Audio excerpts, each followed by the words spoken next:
She dropped to her knees in the dirt right there on his porch. Not in prayer, not in weakness, but because her legs simply had nothing left to give. And with dust on her face and blood dried at her temple, she looked up at the stranger in the doorway and said the most heartbreaking words a woman could ever say about herself. If you've ever felt like you were worth less than nothing, stay with me. Subscribe to this channel. Follow this story all the way to the end, and drop your city in the comments. I want to see how far this story travels. The summer of 1873 pressed down on the Wyoming plains like a hand over a mouth. Hot, suffocating, and without mercy. Misty Walker had been walking since before dawn. Her boots had worn through at the left heel 3 days ago. The leather curled inward now, working a raw blister into something deeper with every step. But she didn't stop. Stopping meant dying. She understood that the way a person understands things when they've already lost everything else, not with their mind, but with their bones. She had no water left. The canteen on her hip had run dry sometime mid-morning, and she hadn't come across a creek since. The sun was high and brutal, and it didn't care about her one bit. Nothing out here did. The grass was yellow and brittle. The earth cracked beneath her feet in long, pale lines, like the land itself was splitting open from the heat. A hawk turned lazy circles overhead, riding a thermal she couldn't feel from down below, and she hated it for that, for how easy it made it look. Her dress had been blue once. It was gray now, gray with dust and dried sweat, and it hung off her shoulders wrong because the left seam had torn when she'd pushed through a thicket of scrub brush trying to lose Marcus Doyle's dogs 2 nights back. She hadn't slept since. Not real sleep. She dozed twice against the base of a juniper tree, both times jerking awake at sounds that turned out to be nothing. The wind, a lizard, her own ragged breathing. She had a cut above her right ear. She didn't remember getting it. The cabin appeared the way things appear when you've been walking long enough that you stop trusting your eyes. Slowly, like something growing out of the earth rather than built upon it. She saw the dark shape of it against the blinding sky, and she stood still for a full minute, just staring, waiting for it to dissolve the way the creek had dissolved twice that morning before she reached it. It didn't dissolve. It sat there, low and square, with a thread of smoke rising from the chimney in this ungodly heat, and a horse tied at the post outside. Somebody was home. Misty Walker stood at the edge of the yard. If you could call it a yard, it was more just a patch of dirt that had given up on being anything else. And she felt the familiar cold move through her stomach. The cold that had nothing to do with temperature. The cold that came from knowing what men were and what they expected, and what the sight of a woman alone, worn down and desperate, generally inspired in them. She thought about turning around. She thought about it for a long moment, standing in the full sun with her mouth parched and her heel bleeding into her boot. And then she thought, turn around to what exactly, Misty? Turn around and walk where? She walked to the door and she knocked. She heard movement inside, boots on a wooden floor, heavy and unhurried. Then silence. The kind of silence that meant someone was standing just on the other side of the door, deciding something. She made herself stand straight, made herself drop her shoulders from where they'd climbed up around her ears. She pressed her cracked lips together and waited. The door opened. He was tall. That was the first thing she registered. Tall and lean in a way that suggested he'd worked hard his whole life and not eaten enough for it. He had dark hair that needed cutting, and a jaw that hadn't seen a razor in several days, and eyes the color of creek water in shadow. Not quite blue, not quite gray. Something in between that didn't have a name she knew of. He wore no shirt, just a pair of canvas trousers and suspenders hanging loose at his hips. And he was holding a tin mug and looking at her the way a man looks at something unexpected. Not hostile yet, but not open either. Neutral. Assessing.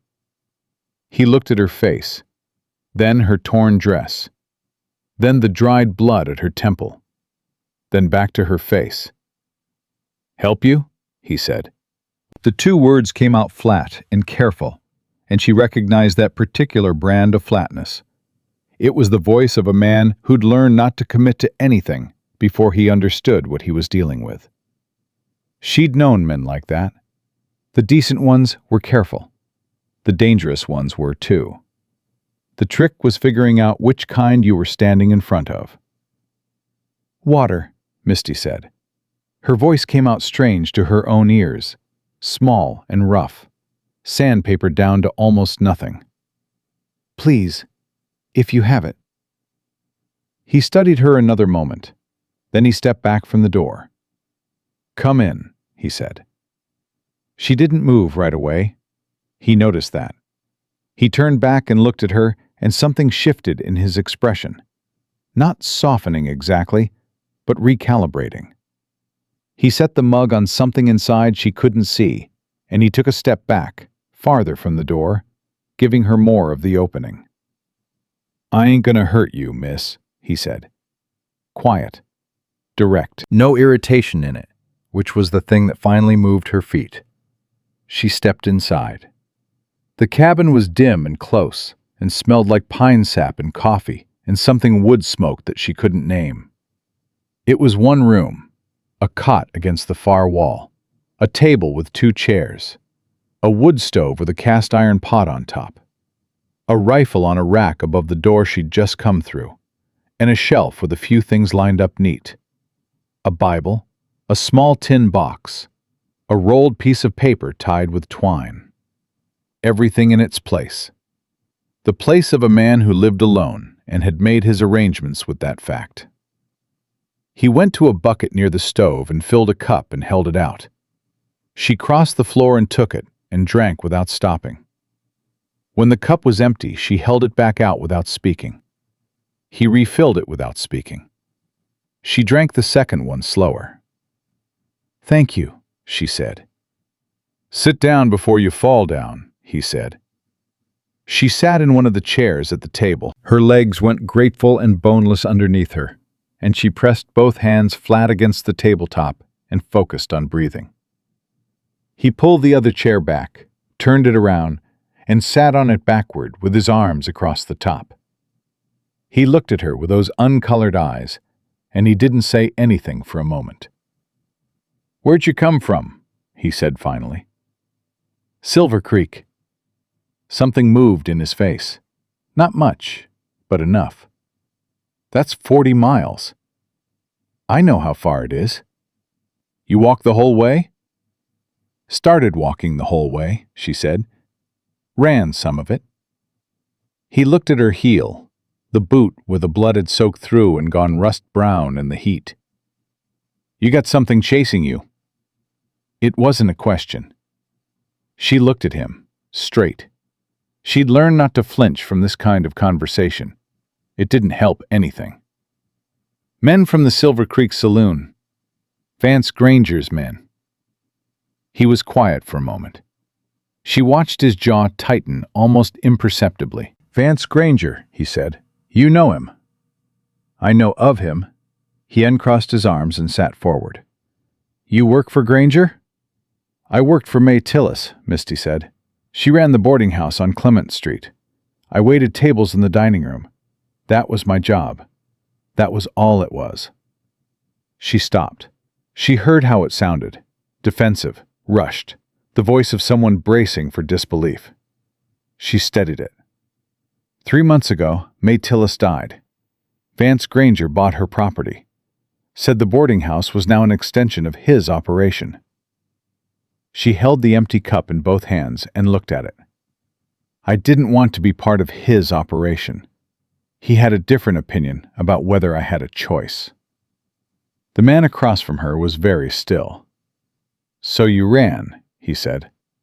I ran. Where to? Misty looked up at him. I don't know yet. He held her gaze for a moment, and she couldn't read what was behind his eyes, which made her nervous, and she decided the only way through a conversation like this was straight through the middle of it. I don't have money, she said. I don't have anything worth trading. I got nothing to offer you for shelter except... She stopped.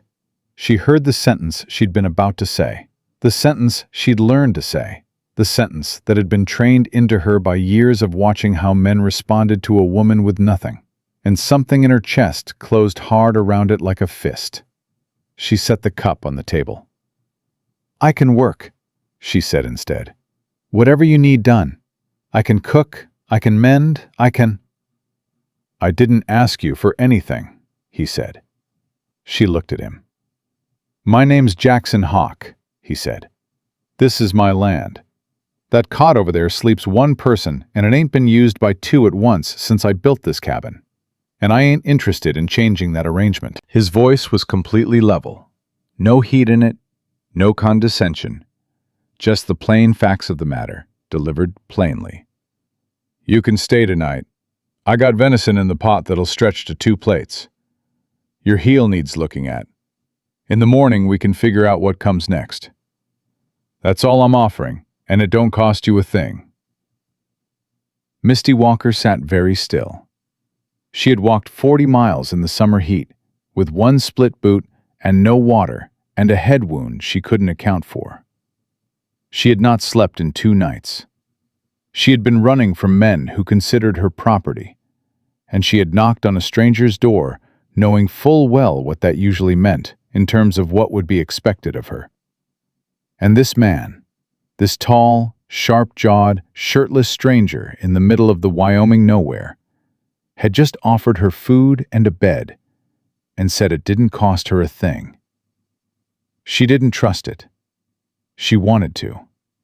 God, she wanted to. But wanting wasn't trusting, and she'd learned that distinction the hard way. Why? She said. He looked at her. The question seemed to sit with him for a moment before he answered. Because you're a person in a hard spot, he said. Ain't no more complicated than that. She felt something move in her throat. She swallowed it down. You don't know me, she said. No, ma'am, I don't. I could be anyone.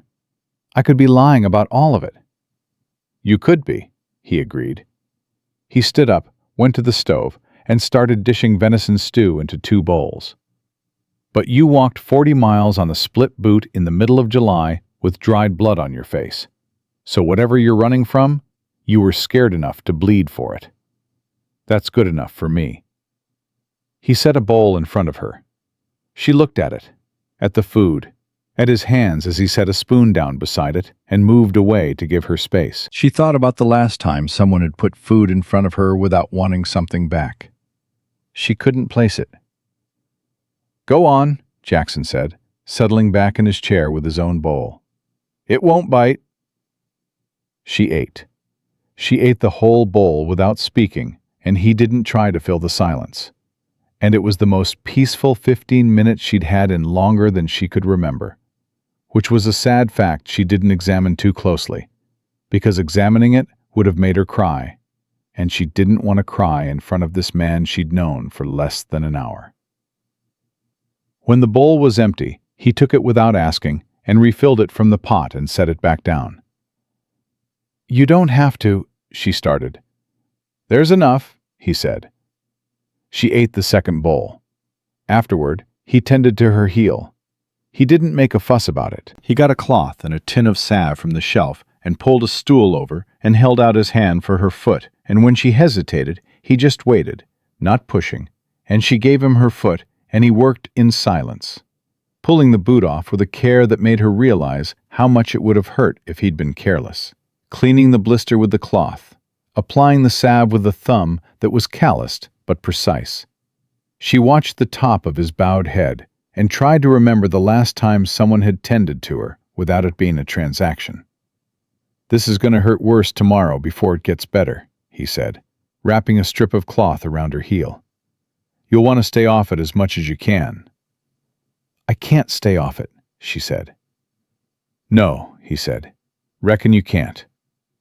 He tied off the bandage and set her foot down gently and sat back. "How long before Granger's men find this place?" The question landed hard in the quiet. "I don't know," Misty said. "I went overland most of the way, not the road. Tried to lose them near Bridger Creek. Might have bought a day, might have bought 3, might have bought nothing." She looked at him. "I should probably go. In the morning, first light, I should keep moving. I don't want to bring Granger's trouble to your door."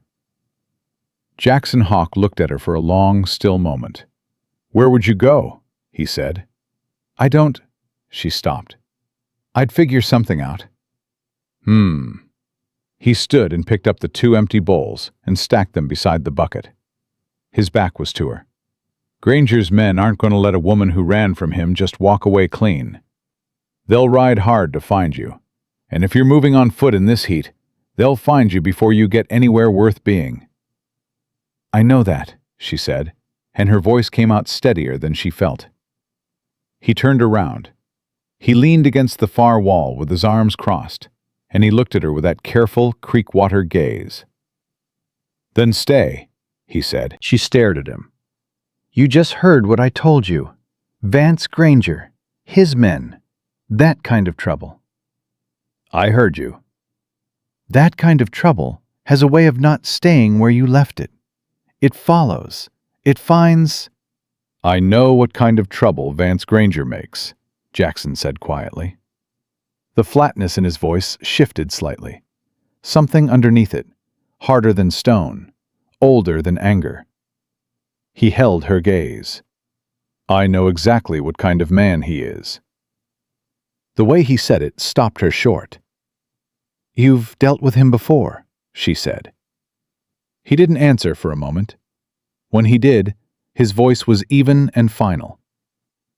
"Get some sleep, Miss Walker. The cot's yours. I'll take the floor." "You're not going to tell me?" "Not tonight." He moved to the far side of the room and took a bedroll from the shelf beneath his cot and spread it on the floor near the door, without any particular ceremony.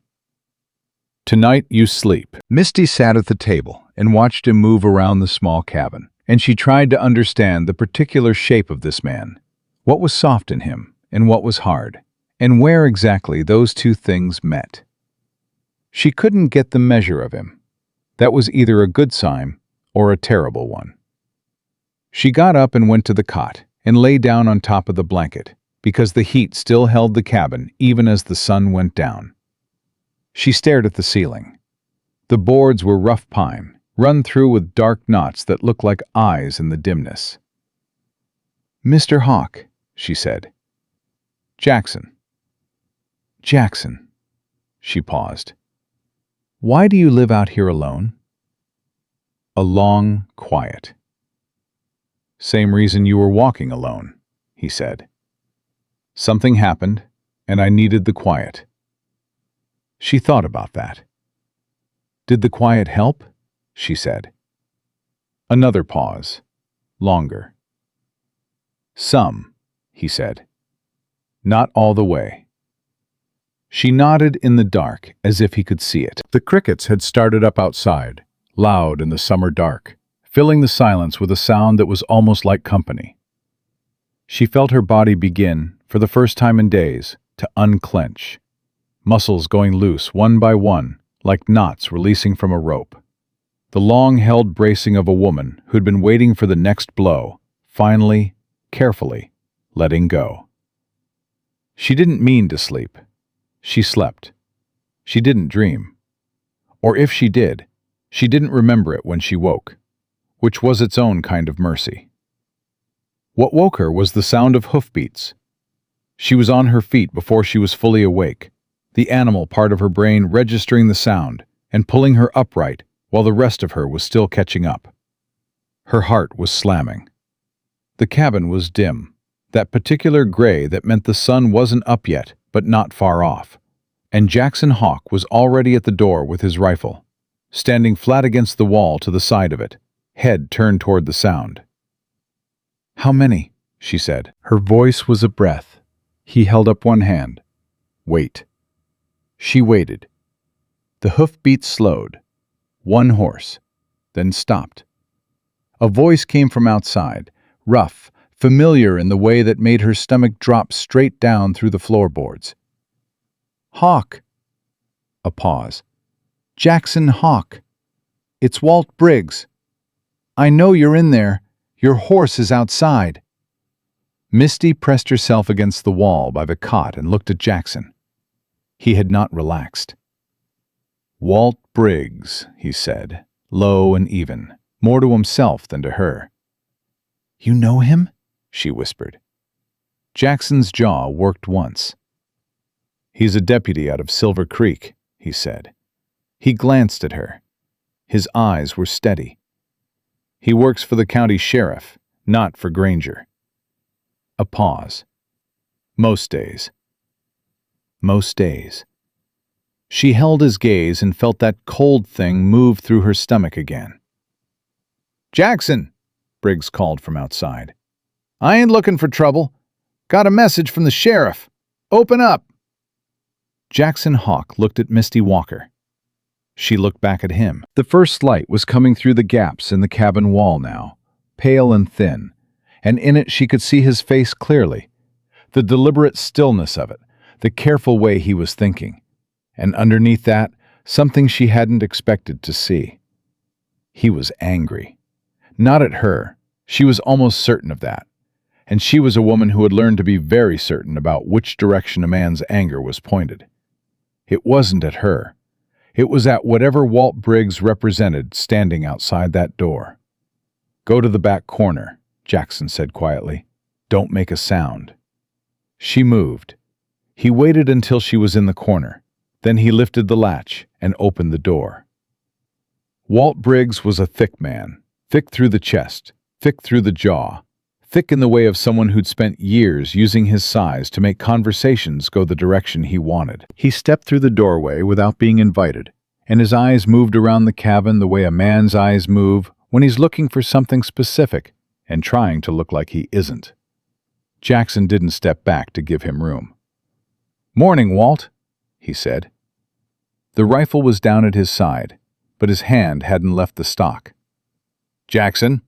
Briggs pulled off his hat and turned it in his hands, a gesture that might have read as polite if his eyes hadn't been working so hard around the room. "Rode out from Silver Creek last night. Sheriff Raines sends his regards." "Sheriff Raines can send them himself if he's got regards to send," Jackson said. "What do you want, Walt?" Briggs smiled. It didn't reach anything above his chin. "Word got out that a woman went missing from Silver Creek. Young woman, waitress type. Mr. Granger's real concerned about her welfare." He tilted his head. "You haven't seen anyone come through out this way, have you?" "Women don't generally wander out to my property," Jackson said. "I'm 40 miles from anywhere." Briggs was looking at the table. 2 bowls, still sitting beside the bucket where Jackson had stacked them. He looked at them for just a moment. 1 beat too long. Then his eyes moved to the cot, and the impression in the blanket where a body had been lying. Misty, pressed into the back corner with the wood stove between her and Briggs's line of sight, stopped breathing. "Mr. Granger's got real concern for this woman's welfare," Briggs said again, slower this time. "She's in a fragile state," he says. "Needs to be returned somewhere safe." "That's so." Jackson's voice carried nothing at all. "That's so." Briggs took a step toward the table. "You know Vance Granger's a generous man to those who help him out. And he's got a long memory for those who don't." The silence that followed was the kind that had weight. "I know what Vance Granger is," Jackson said. Something shifted in Briggs's posture. Subtle. A squaring. A settling. "That sounds like a man with a personal opinion." "I'm a man with personal experience," Jackson said. "There's a difference." Briggs turned and looked at him directly for the first time. Whatever he saw in Jackson's face made him recalculate something internally. She could see it in the slight hesitation before he spoke again. "Jackson, don't make this into something it doesn't need to be. If that woman's here, you hand her over. Granger's satisfied, and everybody goes home without trouble. That's the simple version of this morning." "What's the complicated version?" "The complicated version involves me coming back with more men and a warrant, and Granger decides he has a grievance with whoever sheltered a runaway from his establishment." Briggs put his hat back on. "I'm doing you a courtesy, coming out here alone first." "I appreciate the courtesy," Jackson said. "Now get off my land." Briggs went very still. "You're making a mistake," he said. "I've made them before," Jackson said. "I'll make them again. Get off my land, Walt." For 10 seconds, nobody moved. Misty counted them. She was pressed so hard into the corner, her shoulder blades ached against the wall, and she could feel her pulse in her throat, and her wrapped heel, and both her temples, simultaneously. Then Briggs walked to the door. He stopped in the frame and looked back at the room. One last sweep of those hunting eyes, and his gaze stopped on the corner where she was standing. He saw her. She watched it happen, watched the moment of recognition travel across his face. Not surprise exactly, more like confirmation, like a man whose suspicion has just been validated by fact. His eyes met hers for 1 second, flat and calculating, and then he looked back at Jackson. "Bad decision," Briggs said. Then he walked out. Jackson didn't move until the hoofbeats had faded completely. Then he turned and looked at her, and the expression on his face was the most complicated thing she'd seen on a human being in a long time. Controlled and furious, and something underneath both of those that she couldn't name. "He saw me," she said. "Yes." "He's going back to tell Granger." "Yes." "How long do we have?" Jackson set the rifle against the wall and pulled both hands through his hair and turned away from her for a moment. When he turned back, his jaw was set, and the complicated expression had simplified into something harder and cleaner. "Half a day," he said. "Maybe less if Granger's men were already arriving this direction." Misty pushed off from the wall. Her heels screamed at her, and she ignored it. "Then I need to go. Right now. I need to—" "Go where, Misty?" She stopped. It was the first time he'd used her name, and the sound of it in his voice. Not unkind, not soft exactly, but direct, personal. The voice of someone who has decided to be honest, even when honesty is inconvenient, stopped her mid-step. "I don't know," she said. "But if I stay here, they'll come here. They'll hurt you because of me. I'm not—" She stopped. She heard the next words before she said them. "I'm not worth that." She heard them, and she didn't say them, and the effort of not saying them was its own small battle. "I'm not your problem," she said instead. Jackson Hawk looked at her for a long, measuring moment. "Sit down," he said. "Jackson." "Sit down and let me think," he said, not harshly, just firmly, the voice of a man who is most useful when he is still, and who knows that about himself. "Please." She sat. He stood by the rifle and stared at the floor, and she watched him think. His jaw was tight, and his arms were crossed, and every few seconds something would move through his expression. A conclusion reached, rejected, replaced. She counted 3 of those before he looked up. "There's a town called Harlan," he said. 2 days' ride northeast. Small, but it's got a judge. A real one, not one of Granger's bought men. Judge Alderman. He's been trying to build a case against Granger's operation for 2 years, and he's been blocked every time because every witness either disappears or changes their mind before they can testify. Misty stared at him. "You know a lot about this," she said carefully. "I told you last night," he said. I know what kind of man Vance Granger is. You told me that. You didn't tell me how. He held her gaze. Something behind his eyes went very still, in the way of a man deciding how much of a thing to give. My sister, he said finally. 3 years ago. She worked at the Silver Creek Saloon. Not by choice. He stopped. When he continued, his voice was flat in the particular way that means a man has had to practice being flat about something because the alternative is coming apart. She got out. She made it to Harlan, and she testified. And Granger's lawyers tore her to pieces on the stand, and the jury, half of them were in Granger's pocket, came back with nothing. And 2 months later He stopped again. His jaw worked. She didn't make it. The cabin was very quiet. Misty felt the weight of what he'd just handed her. The shape of his anger made sense now. The particular way he'd said, I know what kind of man Vance Granger is. Not with heat, but with that stone-cold precision, the kind that comes after the heat has burned all the way down, and what's left is just the purpose. I'm sorry, she said. The words felt small, and she knew it. Her name was Clara, Jackson said. She was 22 years old. About May Tillis's boarding house and what it had become, and the look on the faces of the girls who worked it. That particular look she recognized because she'd worn it herself. The look of someone who has stopped expecting better. She thought about Walt Briggs's eyes, finding her in the corner of this cabin, and the flat certainty in them. The certainty of a man who knows he will win because he has always won. Yes, she said. The word came out steadier than she expected, steadier than she felt. But it was real. She meant it, and Jackson must have heard that because something in his face shifted. Not dramatically, not with relief or satisfaction, but with a kind of quiet recognition, like a door opening onto a room he'd been standing outside of for 3 years.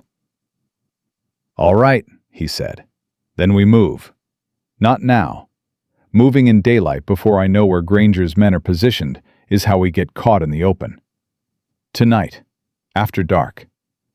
I know these plains, and I know the route to Harlan. I've ridden it enough. He began moving around the cabin with the efficiency of a man preparing. His bedroll, a saddlebag, the tin box from the shelf. You'll ride. Your heel won't carry you 2 days' distance in any useful time. You only have 1 horse, she said. He glanced at her. The shadow of something, not quite a smile, but in the neighborhood, moved across his face and was gone. I know, he said. She felt heat move up the back of her neck and was briefly, absurdly grateful that he'd already looked away. What do we do until dark? She said. We wait, Jackson said, and we stay quiet. He set the saddlebag on the table and started checking its contents. And you tell me everything you know about Granger's operation.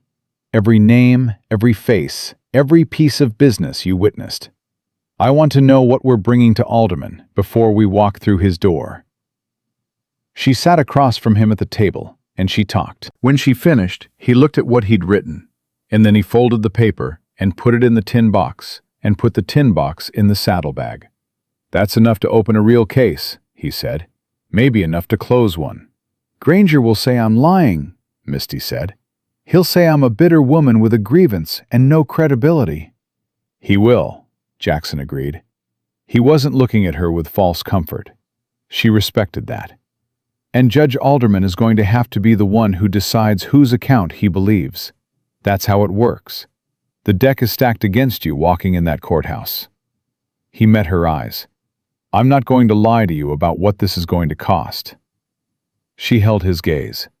Did Clara know what it would cost? A beat. Yes, he said. Then I know too, Misty said. And I'm still going. The morning moved slow after that, the way mornings do when you're waiting for something, and the waiting is its own particular kind of wait. Jackson checked the rifle and his sidearm, and then checked them again.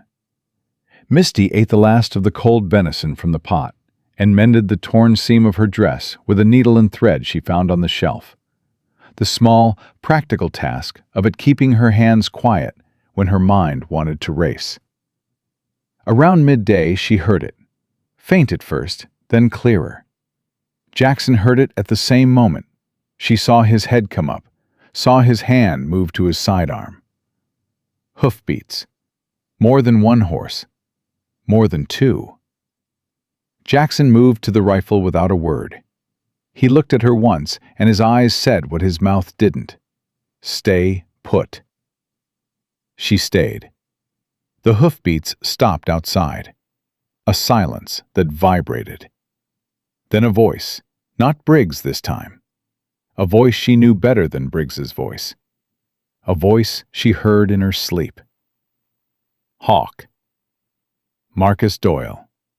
Casual, almost conversational, the way a very dangerous man speaks when he wants you to know that being dangerous is effortless for him. Got 3 men with me. We ain't here to cause a scene. We just want the woman.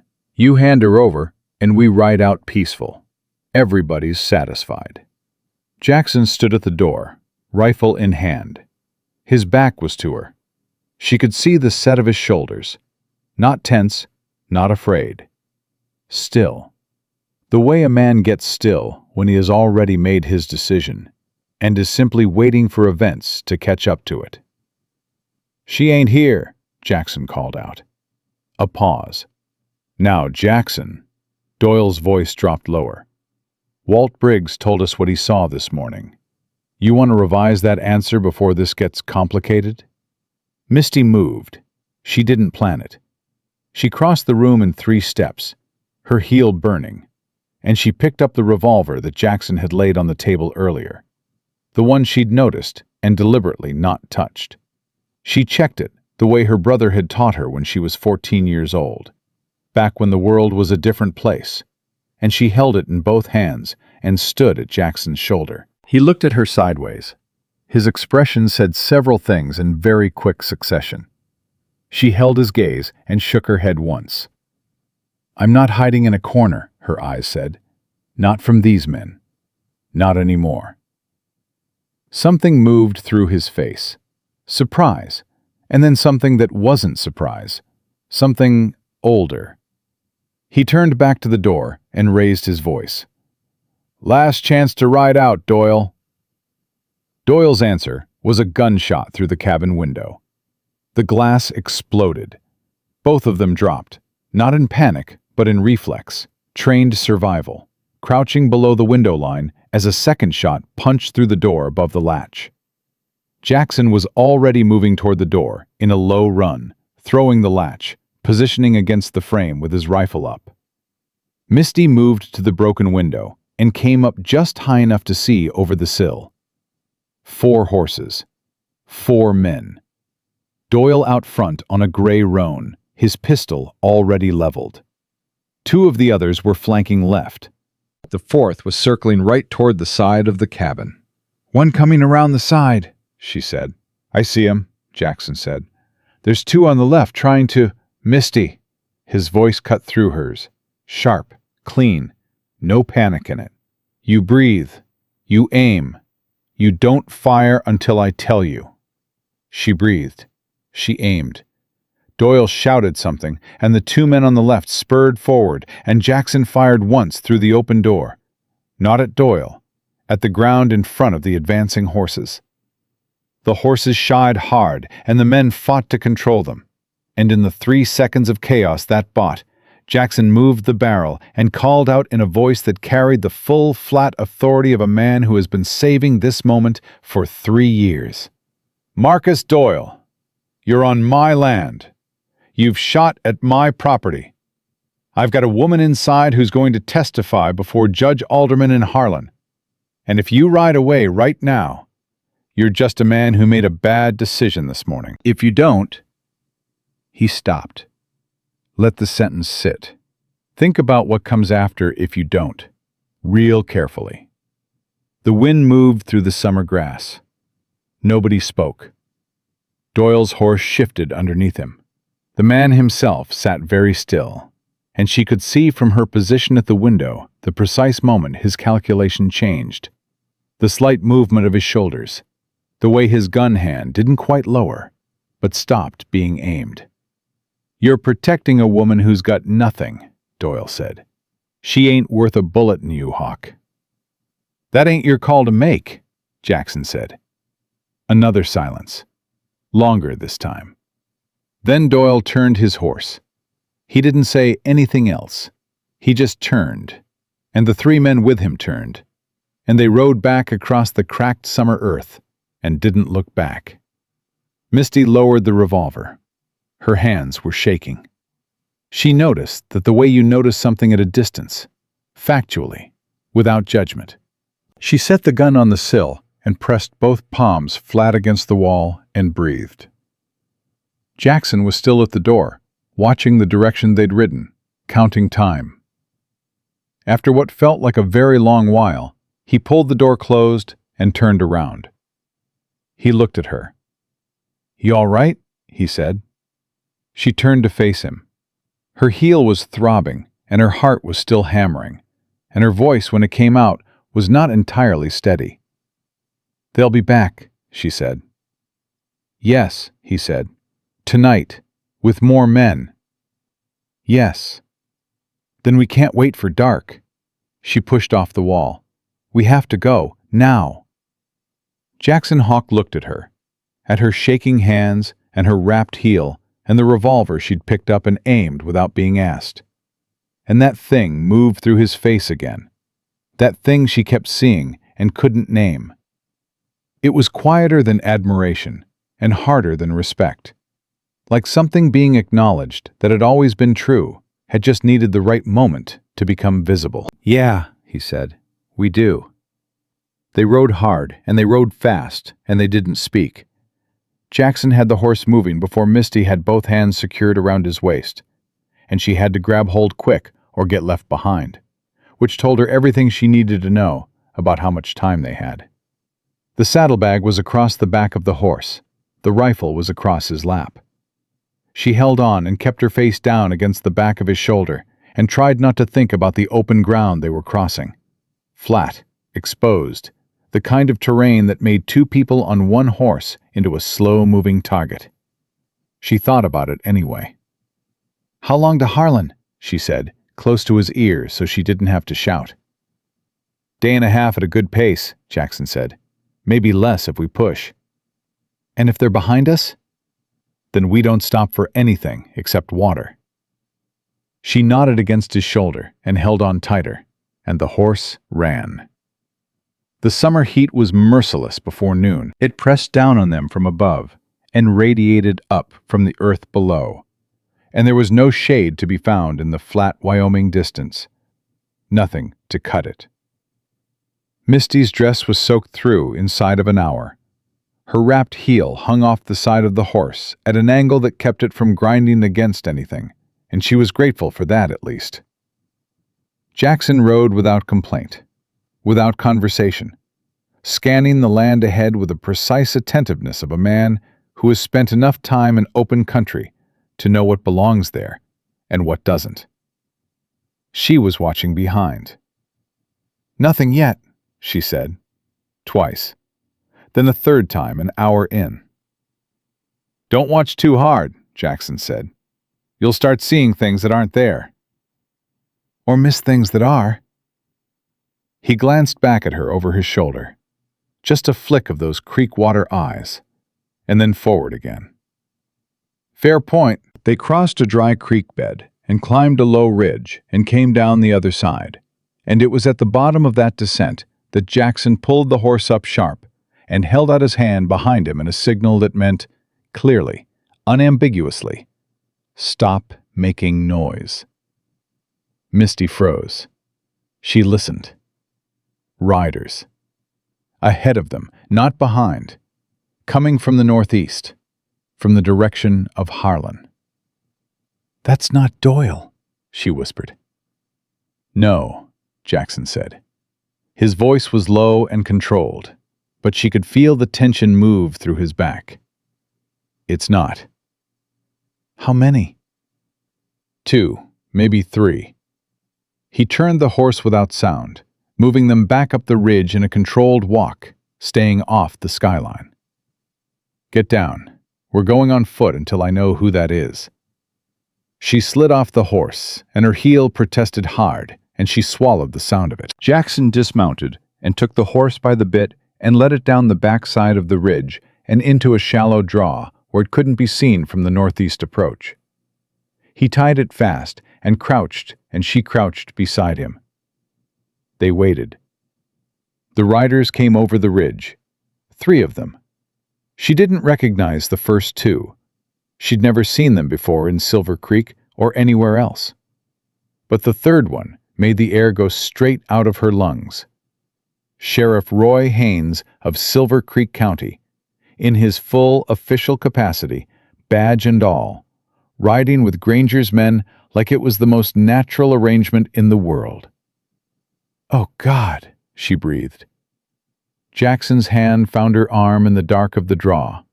Not gripping, just placed there. Steady. She steadied. Haynes and his 2 men rode past the draw without stopping. They were heading southwest, toward the cabin. They hadn't seen the horse. They hadn't seen either of them. Misty waited until the hoofbeats were completely gone. Then she turned to Jackson and kept her voice to barely nothing. "Haynes is working with Granger. That's the sheriff of the county, riding with Doyle's men. That's not just corruption, Jackson. That's what I've known for 3 years," Jackson said. His jaw was hard. "That's what nobody could prove until now." She stared at him. "The envelope," she said. "The one I told you about. Doyle sliding it across to Haynes at the back table." "You witnessed that directly?" "I was standing 6 feet away." Jackson turned and looked at her in the flat light of the draw, and something moved through his face. Not relief, but something in the same family as relief. Something like the feeling of a door that has been bolted for a very long time, finally giving. "Alderman is going to want to hear that," he said. "More than anything else you've told me." "I know," she swallowed. "Which means Granger knows it too." "He knows I saw it. That's why Marcus Doyle came personally. That's why Haynes is riding out here himself." She heard her own voice say the next thing before she decided to say it. "I'm not just a runaway. I'm a witness to a crime that could bring down the whole operation." "Yes," Jackson said quietly. "And they will kill me to stop me from testifying." He held her gaze. He didn't flinch from it. He didn't offer her comfortable words.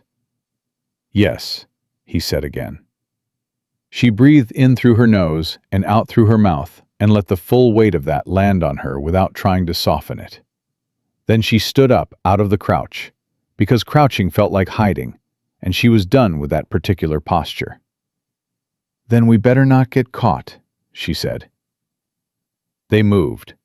They went northeast on foot for a half-mile, leading the horse and staying off the ridgeline, before Jackson judged it safe enough to ride again. He boosted her up first and swung up behind her this time, reversed from before, so that he could keep the rifle free and watch their back while she took the reins. "You can ride?" he said. "I grew up on a farm in Missouri," she said, taking the leather in both hands. "I was riding before I could read." "Good. Keep it at a canter, and don't go around anything. Go over it. I want to be able to see everything within a quarter mile."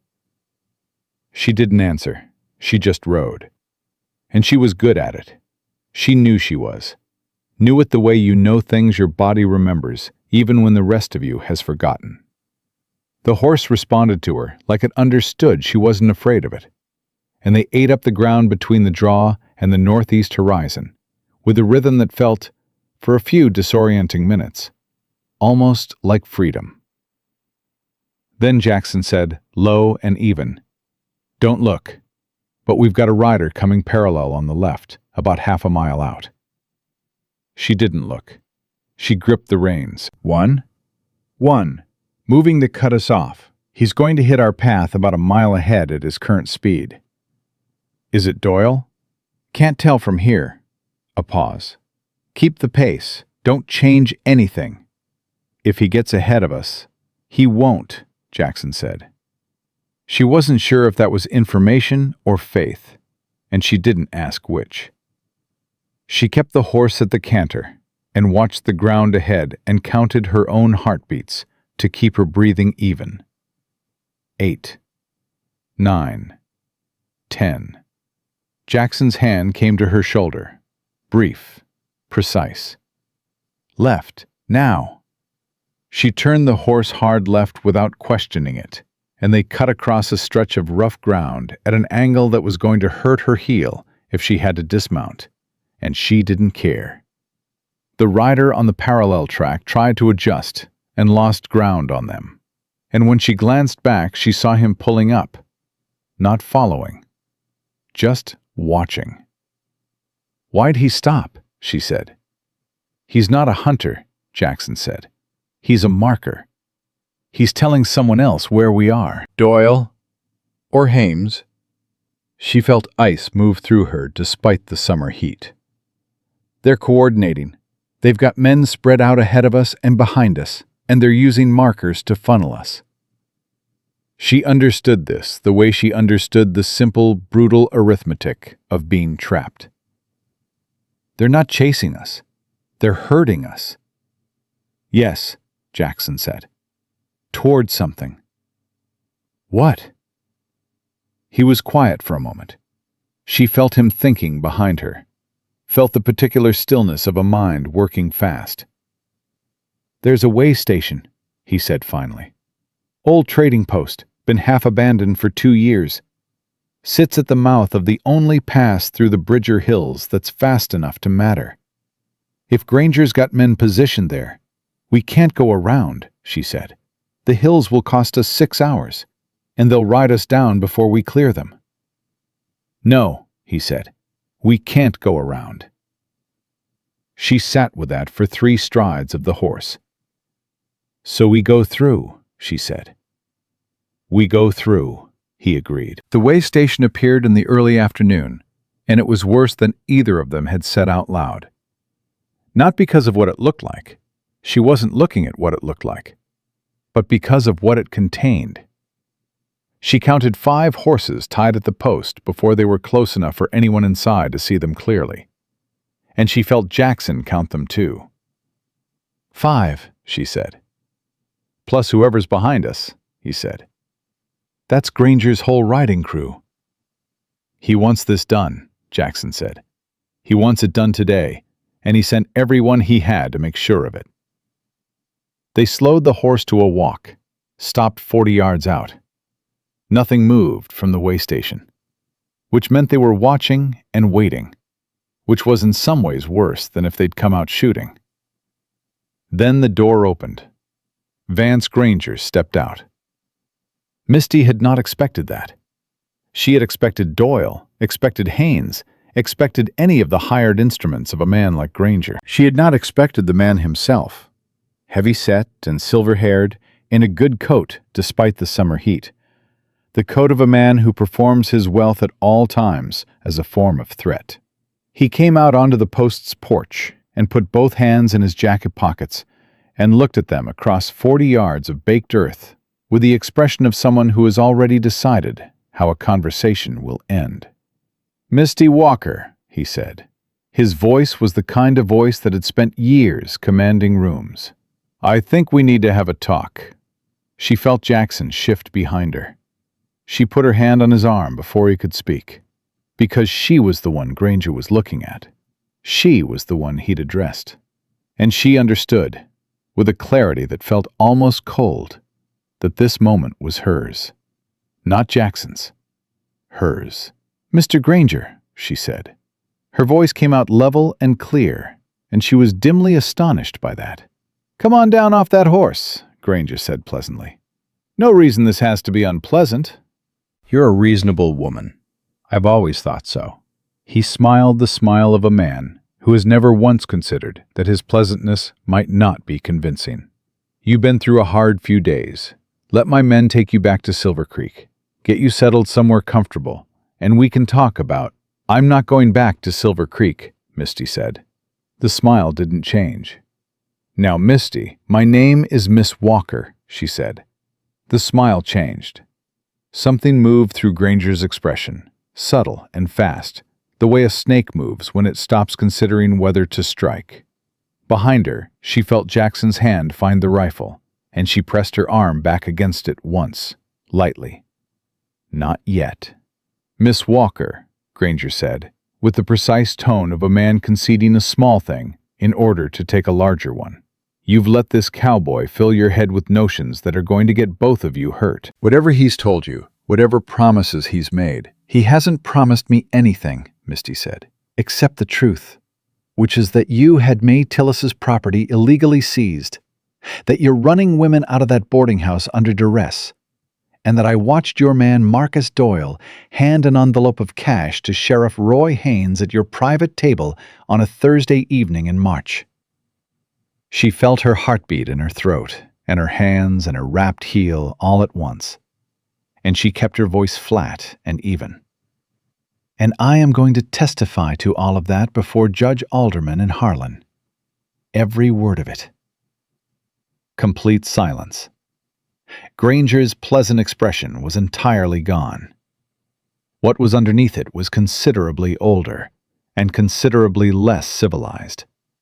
And she looked at it without flinching, because she'd spent 3 months learning every version of that face, and she was done being afraid of it. "You don't understand what you're doing," Granger said quietly. "I understand exactly what I'm doing," Misty said. He looked past her at Jackson. "Hawk," his voice dropped half a register. "Walk away. This is between me and the woman. You've got no stake in this that's worth your life." "I've got every stake in it that matters," Jackson said. "Your sister—" "Don't." Jackson's voice cut through clean and cold and final. "Don't say her name." Granger looked at him for a long moment. Whatever he saw in Jackson's face apparently satisfied him of something, because he stepped back from the porch railing and raised his voice and said one word: "Take them." 3 things happened at the same time. The way station door flew open, and 2 men came out fast with guns already drawn. A shout came from behind them, the marker they'd seen earlier, now close and closing, and Jackson's rifle came up over her shoulder and fired once in the direction of the 2 coming out the door. Not at them, above them, and the crack of it in the hot air was like a physical thing, stopping everyone's feet for 1 stunned second. "Next one doesn't go high," Jackson said. The 2 men with guns stopped. The one behind them stopped. Granger stood on the porch, and his face had gone the color of old paper. And in that frozen second, Misty Walker did something she had not planned and could not have explained afterward if someone had asked her to. She got off the horse. She dismounted on her bad heel, and she walked 6 steps toward Vance Granger, and she stopped, and she looked at him from 12 feet away, just the 2 of them, in the middle of all that stopped violence. And she said, quietly enough that only he could hear, "You made women believe they were worth nothing. You made them trade the only thing they had left just to survive one more day. You did it to May Tillis's girls, and you did it to Clara Hawk, and you tried to do it to me." She felt her voice try to shake, and she didn't let it. "I'm going to stand in front of Judge Alderman, and I am going to say your name, and I am going to say every true thing I know about you, and there is nothing you can do to stop that. Not today." Granger stared at her. She had seen men look at her in a lot of ways over the years. She had been looked at with hunger and contempt and assessment and ownership, and she had learned to carry all of those gazes without letting them touch the inside of her. The way Vance Granger was looking at her now was something different. He was looking at her like a man who has just recognized, for the first time, something he cannot control. It was the most frightening look she had ever seen on his face. And it was also, she realized, the only look she had ever wanted from him. "Doyle," Granger said. Marcus Doyle stepped out from the side of the way station where he'd apparently been positioned and waiting the whole time. He had a rifle, and he had it leveled, and he was not aiming it at Jackson. He was aiming it at Misty. "Move away from her, Hawk," Doyle said. "You move away, or she goes down right here." Jackson's rifle was still raised. She could see his arms from where she stood, the absolute stillness of them, and the cost of that stillness, the controlled force it took to hold a body that still when every instinct was screaming. "Jackson," Misty said. Her voice was very quiet. "Don't," he said. The word was barely a word. "Jackson." She turned enough to see him, his face, the hard white line of his jaw, the way his eyes were moving between Doyle's rifle and her face with a kind of desperate precision. "It's all right." "It is not all right," he said. And for the first time since she'd known him, the flatness broke, and she heard what was underneath it, raw and real, and the voice of a man who cannot lose another woman to this. "Listen to me," she said. "I walked 40 miles to survive. I didn't survive so I could go back." She held his gaze. "Don't move. Not yet. Trust me." She turned back to Doyle, to Granger behind him, and she said, in a voice that carried across every inch of the silent, heat-pressed afternoon, "There is a letter, in the hands of a man in Harlan who is not Judge Alderman, and is not connected to you in any way. If I do not arrive in Harlan by tomorrow evening, that letter goes directly to the Federal Marshal's office in Cheyenne. It contains every name, every date, and every transaction I witnessed in Silver Creek." She paused, let it sit. "You can shoot me and still lose everything. Or you can let me walk away and spend the next 6 months trying to figure out how to stop what's already moving." Granger's face was stone. Doyle's rifle didn't lower. The summer heat pressed down on all of them, and nobody breathed, and Misty Walker stood in the middle of it with her bad heel and her torn dress, and her heart hammering so hard she could feel it in her teeth, and she did not move. There was no letter. There was no man in Harlan with a letter. There was nothing except her voice and the absolute conviction she put into it, and the desperate, reckless hope that a man like Granger was, in the end, more interested in surviving than in revenge. She waited. The rifle slowly lowered. Doyle's rifle was down, but nobody moved like it was over. Granger stood on that porch and looked at Misty Walker, with the expression of a man who has just bitten into something he expected to be soft and found it had teeth. The pleasant coat, the silver hair, the performance of power, all of it was still there, technically, but something underneath had shifted. She could see it in the way he was holding his jaw, the way he was very carefully not looking at his men. A man like Vance Granger did not get looked at the way she had just looked at him. Not in public. Not in front of his own hired guns. She knew that would cost her something later. She knew it the way she knew most things about men like him. Not with fear anymore, but with the calm, practical knowledge of someone who has stopped being surprised by the shape of a threat. But later was later. Right now, the rifle was down. "Smart woman," Granger said finally. The pleasantness was back in his voice, but it fit differently now, like a coat put on in a hurry, collar crooked. Always said so. He looked past her at Jackson. "This isn't finished, Hawk." "No," Jackson said. "It isn't."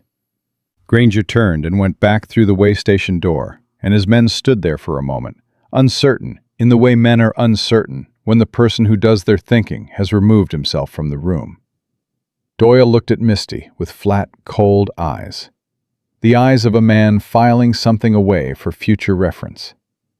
and then he turned and walked back to the side of the building without a word.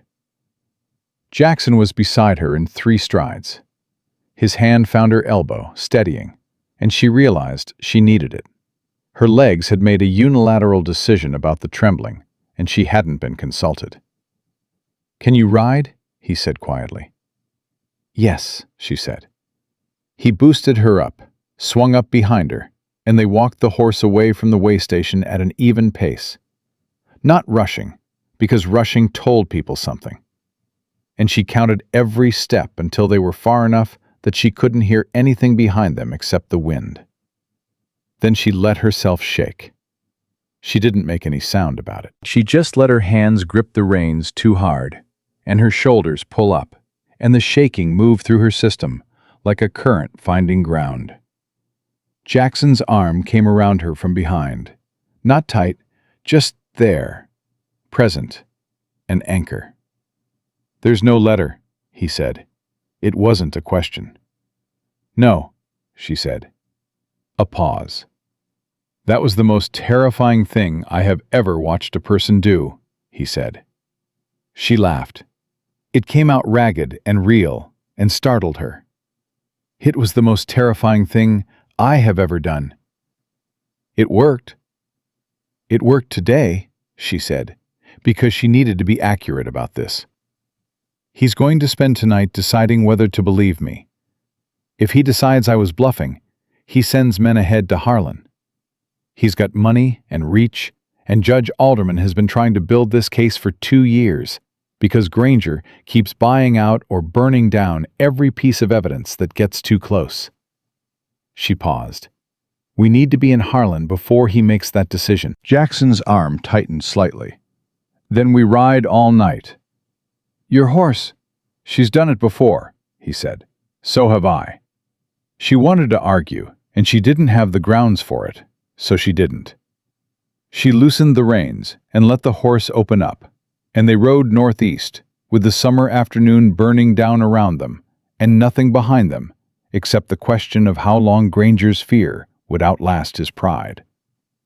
The answer, she suspected, was not long enough. They crossed into rougher country by mid-afternoon, the flat plains giving way to broken ground that rolled and cut and made the riding harder. Jackson navigated it without hesitation.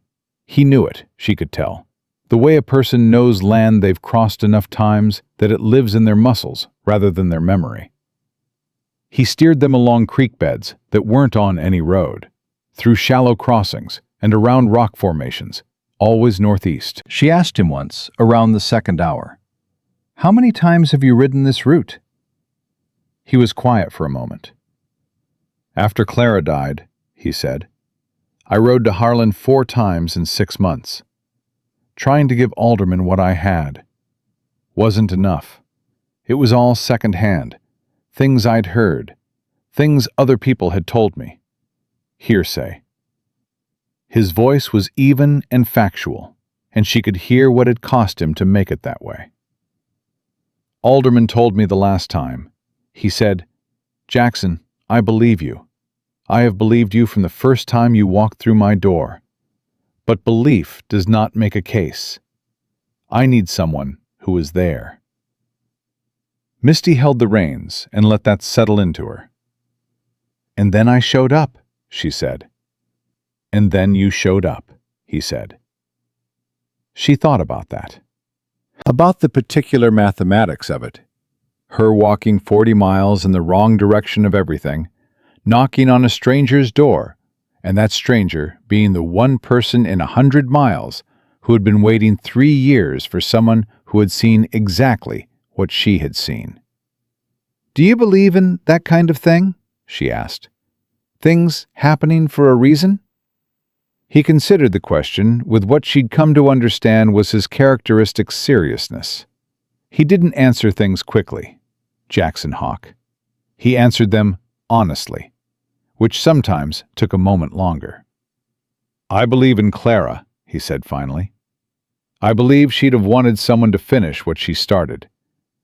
Whether that means something more than that?" He paused. "I don't know. But I'm done asking the question, and I'm starting to be more interested in the answer." She didn't say anything to that. She just rode. The sun was low and orange when they stopped at a creek to water the horse and refill the canteen. And it was while they were stopped, in the low stillness of a Wyoming evening cooling after a brutal day, that Jackson said, with no lead-up, no softening, "Walt Briggs will have sent a rider to Harlan." She looked up at him. "When he left the cabin this morning," Jackson said, "he had two pieces of information: that you existed and that I was protecting you. He didn't know yet about the letter bluff or the way station. But Granger's had half a day to talk to Briggs, and they will have figured out that Harlan is where we're going." He met her gaze. "Alderman may already be under pressure. His court, his clerks, his access to a telegraph. Granger has a long reach in Silver Creek County." "But Harlan is in a different county," Misty said. "Yes, that's why I chose it." He capped the canteen. "But money doesn't stop at county lines." She absorbed this. "So we could ride all night to get there and walk into something worse than what we left?" "Could," he said. "Which is why I need to send word ahead. Warn Alderman directly, not through his clerk or his office. Through someone I trust." "You have someone in Harlan you trust?" "There's a woman there," he said. "Ruth Callan. She runs the dry goods on Main Street. She's been helping Alderman quietly for a year and a half, passing information, keeping records safe. She's the one who told Clara about Alderman in the first place." He looked at the ground for a moment. "She's also the reason I know the case is still alive." Misty looked at him. "You've been in contact with her?" "Letters, a few. She reaches out when there's movement on Granger's side that I should know about." He paused. "She sent me one 2 weeks ago. Said Granger was applying pressure to 2 of the county commissioners in Harlan, trying to get Alderman removed from the bench." "Did it work?" "Not yet," Jackson said, "but 2 weeks is a long time." She felt the bottom drop out of something. "If Alderman's been removed, then we find another way," Jackson said. "Immediate, no hesitation. There are federal marshals in Cheyenne. There is a territorial governor who has been watching Silver Creek County for a year because the tax records don't add up. There are other ways, Misty. Granger has blocked every one of them so far, but he's never had someone with direct eyewitness testimony of Haynes taking a bribe. That's different. That's the thing that changes the whole board." She looked at him, at the certainty in his face. Not false certainty, not the certainty of someone refusing to see problems, but the particular hard certainty of someone who has already survived the worst version of this situation and is still standing. "You have thought about this every day for 3 years, she said. "Every day," he agreed. She got back on the horse, and he got up behind her, and they rode. The night came down fast and deep, and the stars came out enormous and unhelpful, and they kept moving, by the feel of the ground and Jackson's knowledge of it. She dozed twice against his arm without meaning to, both times jerking awake to the rhythm of the horse and the dark around them and his steady presence at her back. The second time she jerked awake, he said quietly, "It's all right. We're still clear." "I'm not afraid," she said, which was partly true. "I know," he said, which she suspected was also partly true. Just after midnight, the horse came up lame.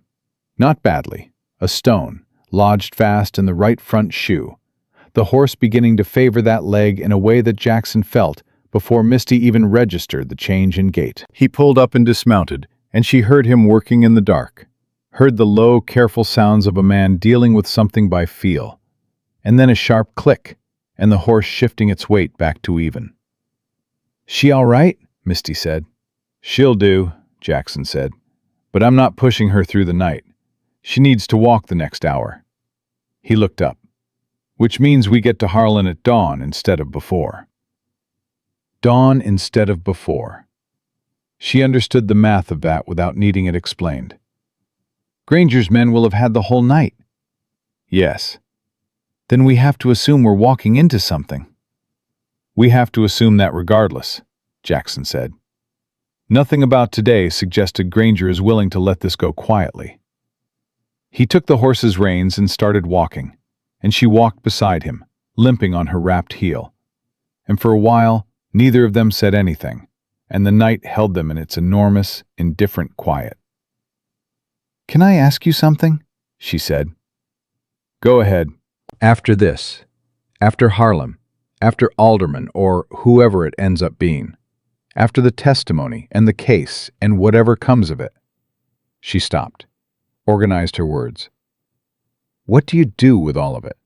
The anger, the 3 years of it. What happens to that?" He walked for a moment before answering. "I don't know," he said. "Clara used to say that anger kept her warm when nothing else could. She said she was going to hold on to it until she didn't need to anymore.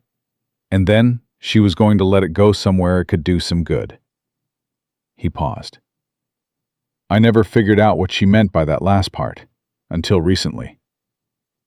"Recently," Misty said. "Recently," he agreed. She looked at him in the dark, and he looked back at her, and neither of them said the obvious thing, which was its own kind of conversation. They reached Harlan as the sky was going from black to the particular deep blue that comes just before color returns to the world. The town was asleep, or appeared to be. Jackson tied the horse at the far end of the main street, away from the livery, where strange horses would be noticed, and they went on foot. Ruth Callan's dry goods had a room above it, and a window in that room had a light in it, which either meant Ruth was an early riser or she was already awake and expecting something. Jackson knocked on the side door, 4 times, then twice, and the wait was barely 15 seconds before the door opened. Ruth Callan was a woman of about 60, with white hair pinned back, and the eyes of someone who had been watching things carefully for a very long time. She looked at Jackson, then at Misty, then at Misty's heel and her torn dress, and the revolver still in her waistband that she'd forgotten to put down. "Come in," Ruth said, with the exact same cadence Jackson had used at his cabin door. The voice of someone for whom shelter is a reflex, not a calculation.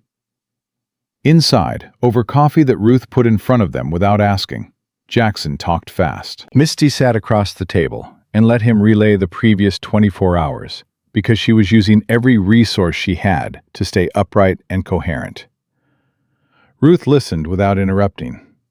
She was a woman who listened with her whole face, absorbing, filing. When Jackson finished, Ruth was quiet for a moment. Then she said, "Alderman is still on the bench." Misty felt something release in her chest. "Granger's pressure on the commissioners didn't land," Ruth continued. "One of them, Harold Birch, came to Alderman directly 2 weeks ago and told him what Granger was trying to do. Birch is clean. His wife grew up in a family that had trouble with Granger's father. Different operation, same pattern. He's been waiting for someone to give him a reason to stand up." She looked at Misty. "You might have just given him one." "What do we do?" Misty said. Ruth looked at the window. The light outside was coming up gray and quiet. "Alderman opens his office at 7. If you can be there when the doors open, before anyone has a chance to tell him you're coming, or tell him not to see you, you have the best chance." She looked at Jackson. "His clerk is one of Granger's, been feeding information back for 6 months. Do not tell the clerk anything. Do not give your names to the clerk." "How do we get to Alderman without going through the clerk?" Jackson said. Ruth smiled, briefly. "Harold Birch has a habit of walking through the judge's private entrance at 6:50 every morning to play a game of chess before court. He's done it for 11 years. Nobody thinks twice about it." She stood up and went to the shelf beside the door. "And Harold Birch owes me a considerable favor." She picked up a small, folded piece of paper from the shelf. "Already there, already written, like she'd been expecting to need it, and held it out to Jackson. "Give him this," she said. "He'll know what it means." Jackson took it. He looked at Ruth for a moment with an expression that had too much in it to be called simply gratitude. "Ruth," he said. "Don't," she said, with the brisk practicality of a woman who has learned to accept emotion by refusing to let it linger. "Go sit down and rest while you can, both of you. You've got 40 minutes. Misty looked at Ruth Callan and thought about all the women she'd known who worked quietly, persistently, in the spaces that men left behind, keeping records, carrying messages, holding things together with the particular strength of people who have never been given credit for their strength and have therefore never been weakened by the fear of losing it. "Thank you," Misty said. Ruth looked at her steadily. "Don't thank me yet," she said. "Thank me when it's done." At 6:48, they were outside the courthouse's private side entrance, standing in the early morning that smelled like baked earth and summer dust and something vaguely like the beginning of something. Harold Birch arrived at 6:49, a lean man in a dark coat with a chessboard under his arm, and the slightly distracted look of someone whose mind is already on the opening gambit. He stopped when he saw them. Jackson held out Ruth's note. Birch read it again, looked up at Jackson, then at Misty, then back at the note. "Good God," he said quietly. "We need 5 minutes with Alderman," Jackson said, "before the clerk comes in, before anyone knows we're here." Birch folded the note and put it in his coat pocket. He looked at Misty again with the careful eyes of a man recalibrating an entire situation. "You were there," he said. "You actually saw Haynes take money from Doyle." "I was standing 6 feet away," Misty said. Birch's jaw tightened. For a moment he looked older than he had 30 seconds ago, and angrier. And the anger looked old too, the kind that comes from watching something wrong persist for longer than it should have. "Follow me," he said. He went through the private entrance, and they followed him down a dim hallway and through a door marked Private and into a small office where a man with wire-rimmed glasses and a white beard sat behind a desk with a cup of coffee and an open law book and the general appearance of a man who has been awake for some time. Judge Alderman looked up. He looked at Birch, then at Jackson, then at Misty. "Harold," he said carefully, "I thought we were playing chess." "We are," Birch said. "But first this young woman has something to tell you." He stepped back toward the door and folded his hands, and his face said, "I believe her. I want you to hear why." Alderman looked at Misty, just looked at her. The torn dress, the revolver, the heel, the face of a woman who has traveled a very long distance to stand in a room she wasn't sure she'd survive to reach. "Sit down, miss," he said. His voice was quiet and precise, the voice of a man who understands that a witness should be made comfortable before they are asked to remember hard things. Misty sat down. She looked at Judge Alderman across his desk in the early morning light of a room that smelled like coffee and old books, and the particular serious smell of law being practiced by someone who still believed in it. And she put her hands flat on her knees, and she began. "My name is Misty Walker," she said. "I was employed at May Tillis's boarding house in Silver Creek for 8 months. 3 months ago, the property was acquired by Vance Granger. I am prepared to testify under oath to the following." She stopped, drew one breath. "On the 14th of March of this year, I was present in the rear dining room of the establishment when Marcus Doyle, acting as agent for Vance Granger, passed a sealed envelope to Sheriff Roy Haynes of Silver Creek County in exchange for, based on the conversation I directly overheard, the suppression of a complaint filed by a woman named Pearl Sims against Granger's establishment." She paused again. "I can also testify to the contents of the ledger maintained by Marcus Doyle on Granger's behalf, which I observed directly on 4 separate occasions, and which contains..." The door at the far end of the office opened without knocking. Misty stopped talking. 3 people stood in the doorway, and the one at the front, wearing his badge and his official capacity like a weapon, was Sheriff Roy Haynes of Silver Creek County. He looked at Misty Walker sitting across from Judge Alderman, and the color drained entirely from his face. "Judge," Haynes said. His voice was controlled, but she could hear the fracture underneath it. "I have a warrant for the arrest of this woman on charges of theft from a private business establishment in Silver Creek." Alderman had not moved.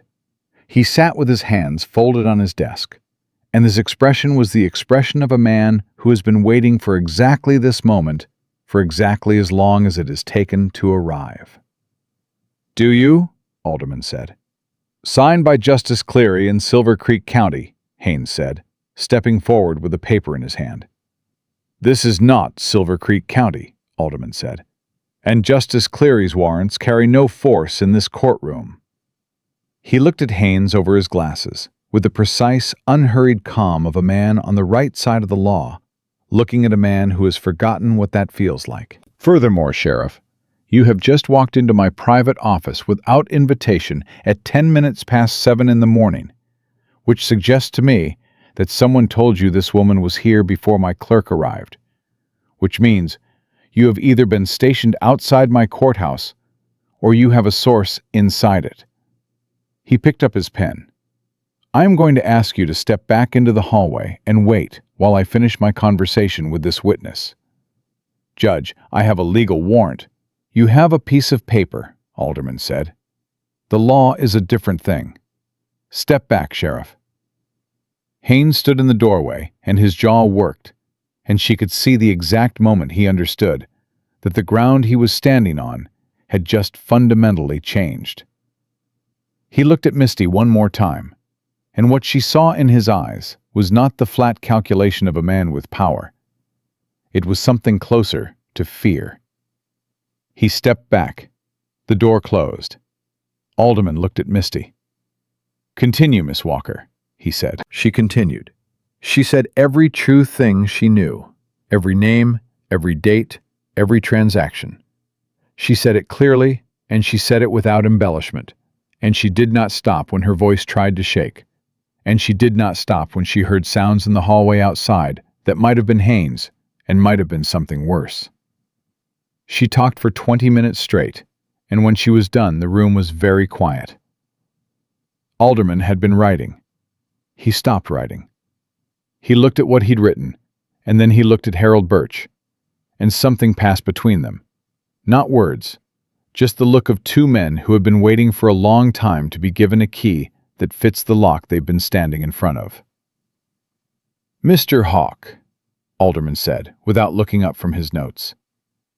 Jackson, who had been standing against the far wall in the silence of a man making himself as small as possible in a room that needed to be about someone else, straightened. "Yes, sir. Your sister's name was Clara Hawk. She testified before this court in the fall of 1870 regarding Vance Granger's operation." "Yes, sir." "I want you to know," Alderman said, and now he looked up, and his voice was still precise, but there was something underneath it that was not precision, "that I have thought about Clara Hawk's testimony nearly every week since then. I want you to know that what she did, what she came into this courtroom and said out loud, is the reason we are sitting here this morning. Her testimony established a pattern of conduct that gave Miss Walker's account a foundation it would not otherwise have." He paused. "Her courage was not wasted. I want you to know that." The room was very quiet. Jackson's jaw worked once. He nodded.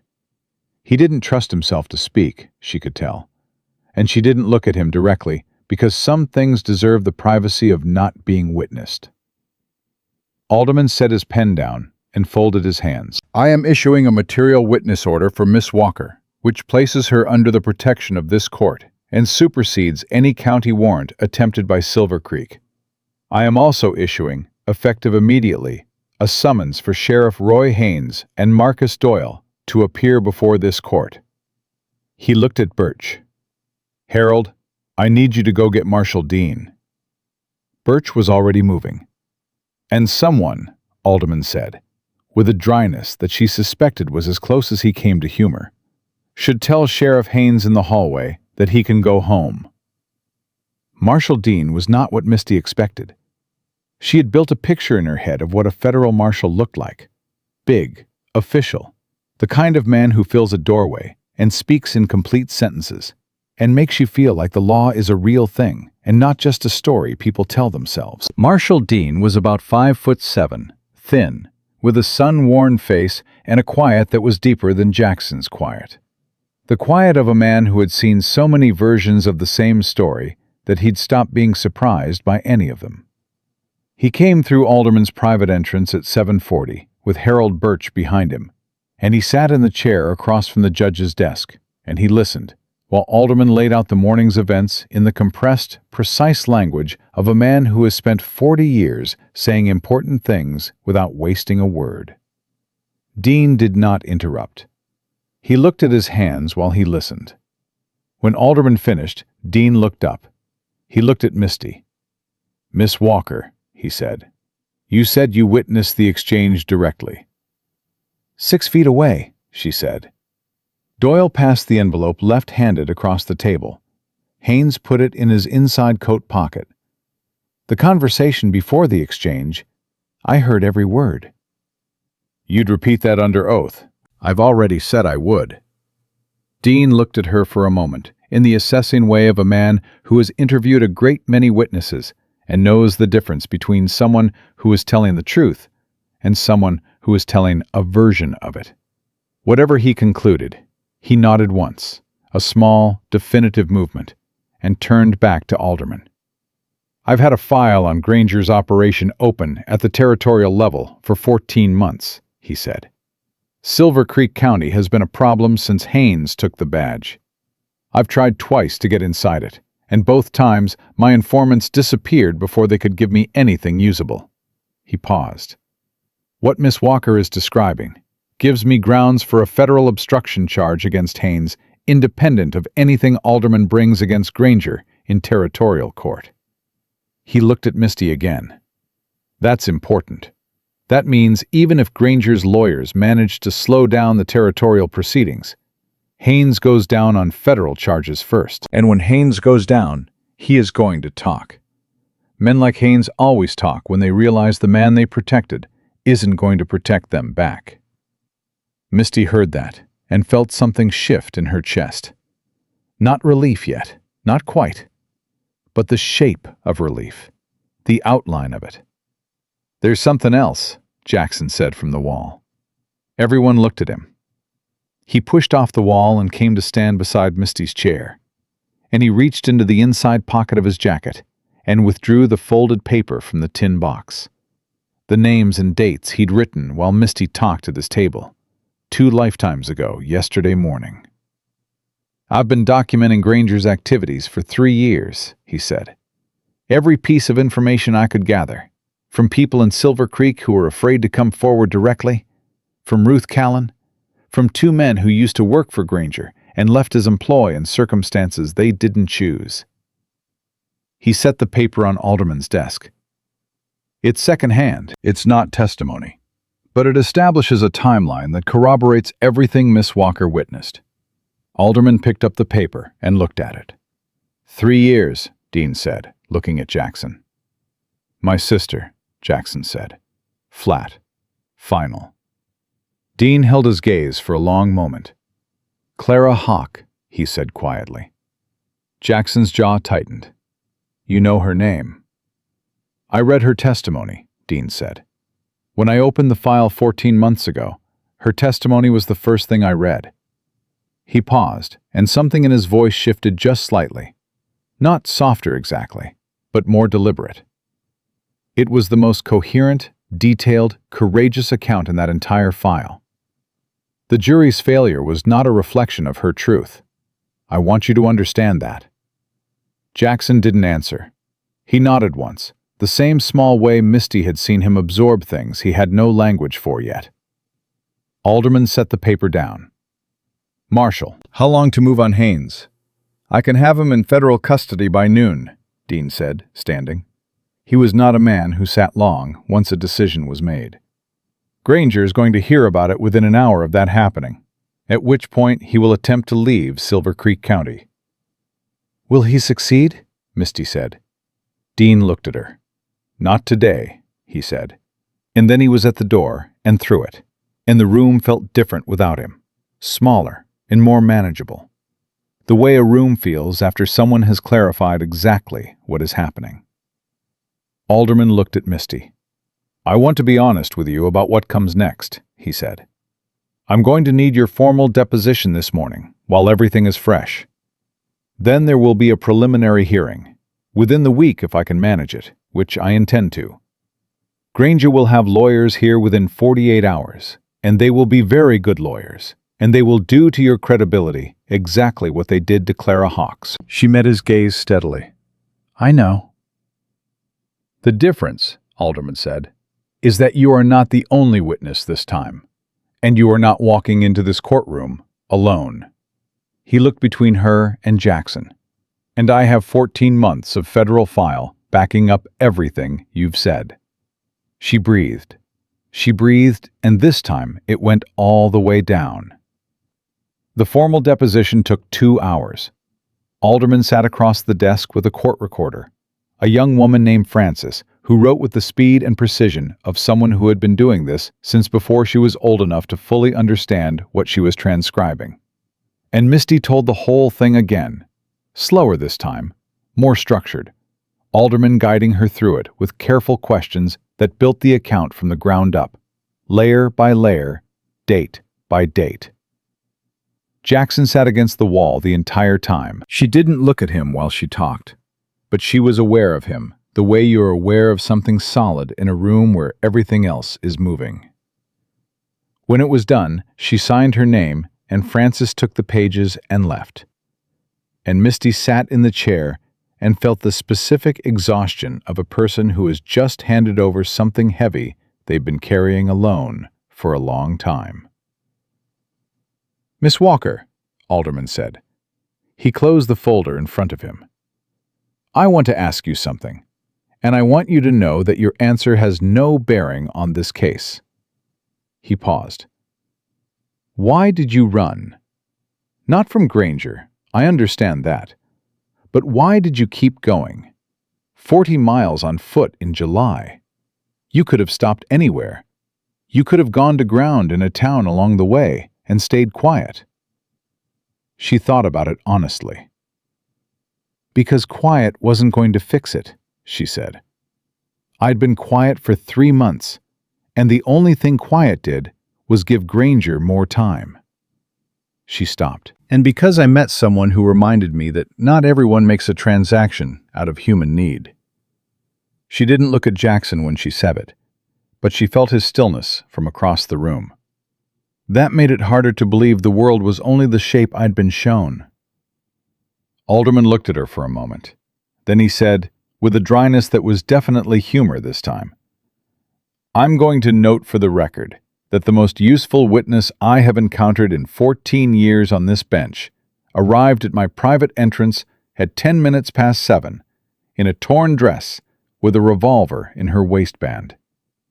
She laughed, a real one, short and sudden. The revolver isn't loaded, she said. I don't actually know how to shoot. From the wall, Jackson made a sound. She turned and looked at him, and the expression on his face was the most unguarded thing she'd seen there yet, startled into something that was unmistakably, helplessly fond. You aimed it at Marcus Doyle, he said. I aimed it confidently, she said. Alderman looked between them and had the courtesy to be studying his desk when she glanced back at him. Ruth Callan fed them both at her table at 10 in the morning. Eggs and bread and strong coffee. And it was the first proper meal Misty had eaten, sitting still and without fear, since the morning before she'd run.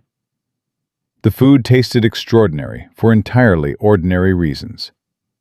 Ruth sat across from them and drank her coffee and reported, with the quiet efficiency of a woman whose information network was better than most newspapers, That word had already reached her through two separate sources that Marshal Dean had gone to the Silver Creek County Sheriff's Office with 2 deputies and a federal warrant. Haynes went quietly, Ruth said. Didn't even try to argue. Men like Haynes go quietly, Jackson said. They know when a thing is over. Doyle ran, Ruth added. Got on a horse before Dean's men reached him. They're tracking him northeast. Misty set her fork down. He'll go to Granger. Granger's already left Silver Creek, Ruth said. Packed a carriage before dawn, from what I'm hearing, headed for the territorial border. Misty looked at Jackson. Something moved through her. Not fear exactly. More like the sharp, alert feeling of a person who knows the ground is still shifting. Dean said he wouldn't get out, she said. Dean sent word ahead to the territorial marshal's office, Ruth said. There are 3 ways out of Wyoming territory by fast road, and they're all being watched.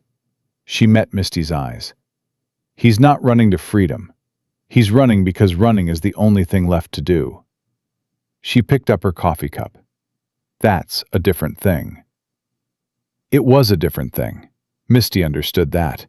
A man running toward something was dangerous in one way. A man running because the walls had closed was dangerous in another. More desperate. More erratic. She thought about the look on Granger's face at the way station when she'd made the bluff. The moment he'd looked at her and recognized something he couldn't control. She thought, he's going to try to get to me before he's caught. She said it out loud. Ruth and Jackson both looked at her. He knows what my testimony does to him, Misty said. Haynes in custody is bad.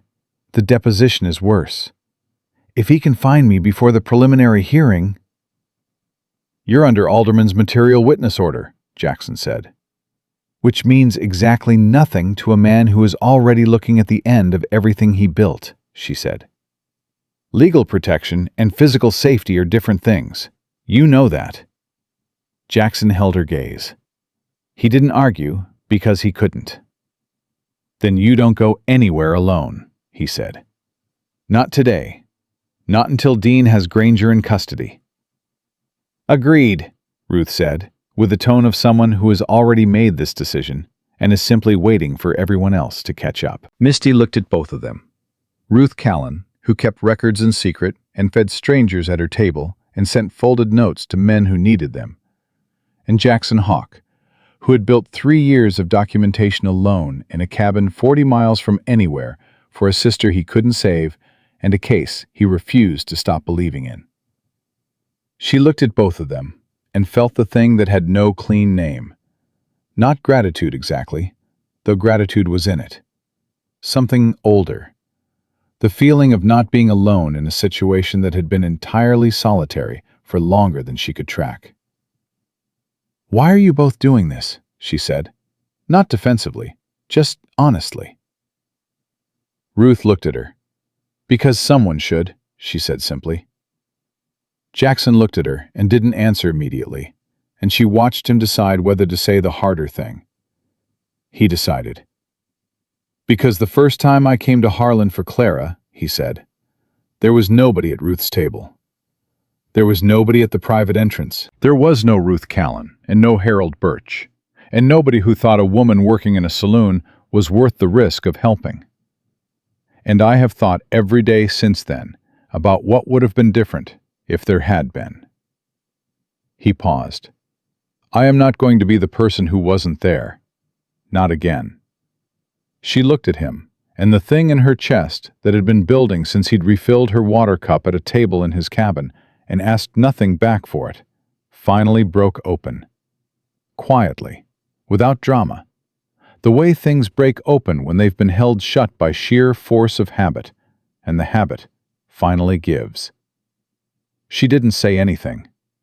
She picked up her coffee cup and held it in both hands and breathed. Ruth watched both of them with the look of a woman who sees clearly and keeps her own counsel about it. The message from Marshal Dean came at 2 in the afternoon. Ruth read it, and then she set it on the table in front of Misty, without comment. Vance Granger apprehended at the territorial border at Laramie Pass at 11:40 this morning. in federal custody. Doyle taken 1 hour later near Bitter Creek, both to be held pending arraignment. Miss Walker's testimony will be required at preliminary hearing Thursday next. Dean. Misty read it twice. Then she set it down. The room was quiet. "It's done," Ruth said. Jackson, who had been standing by the window, not looking out of it, just standing, turned around. He looked at Misty. She looked back at him. "It's not done," she said. "The hearing, the trial, Granger's lawyers. You know what I mean," Ruth said, gently but firm. "The part where you were running, that part is done." Misty sat with that.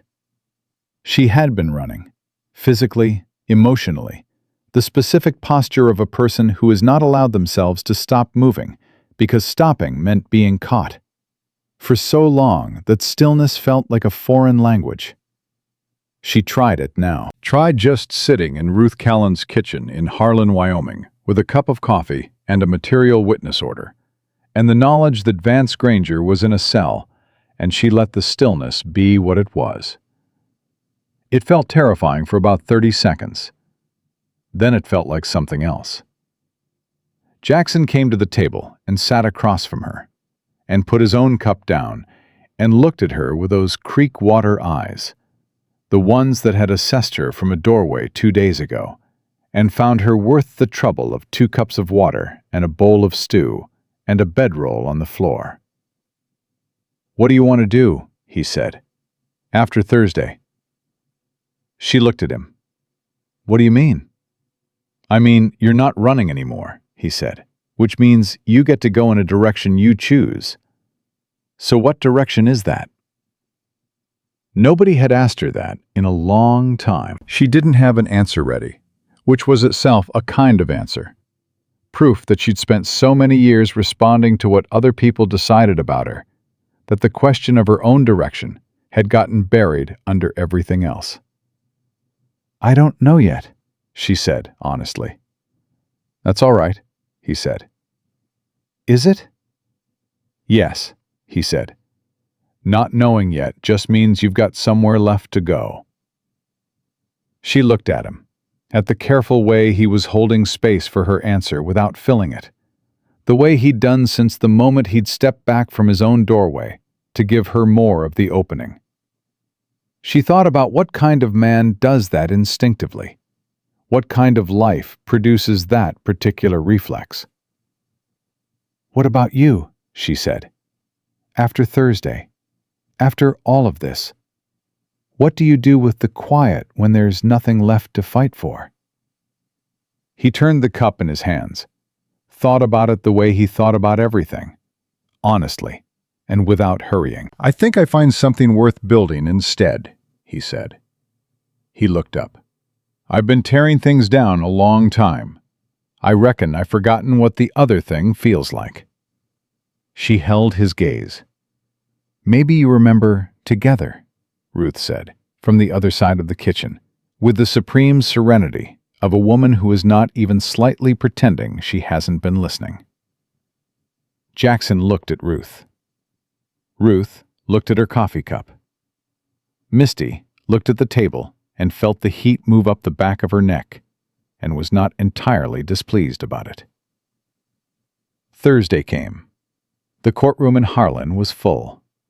Fuller than Alderman had apparently seen it in years, according to Francis, the court recorder, who told Misty this while walking her through the private entrance.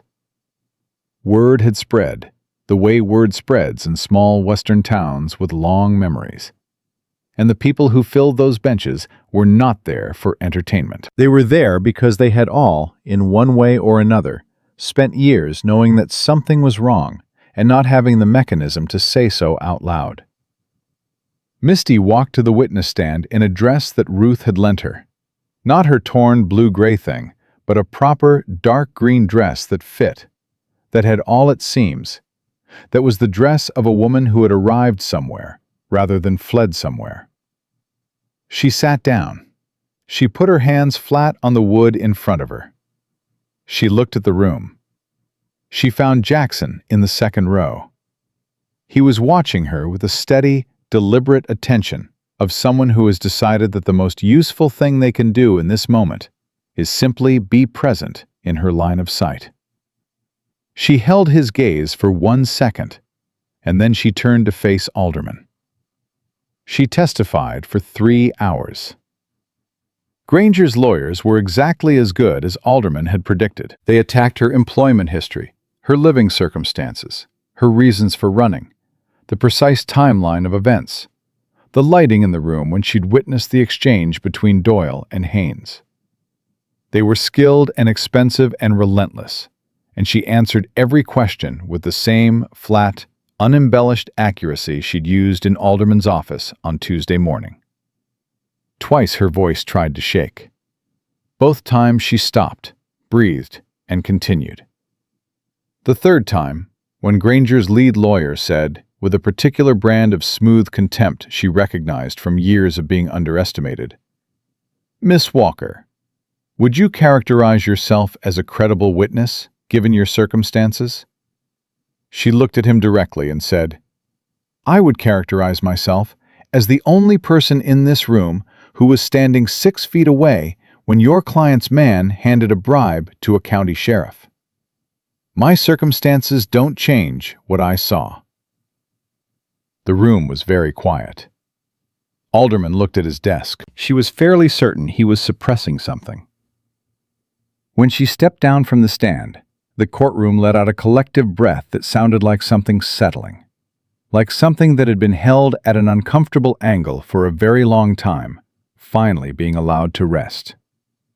Harold Birch testified after her. Then Ruth Callan, who laid out 2 years of documented records with the systematic precision of a woman who had known this day was coming and had prepared for it accordingly.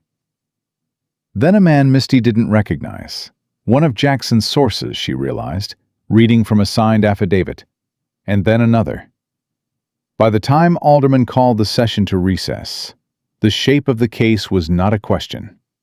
It was a structure, solid and documented and corroborated from 6 directions.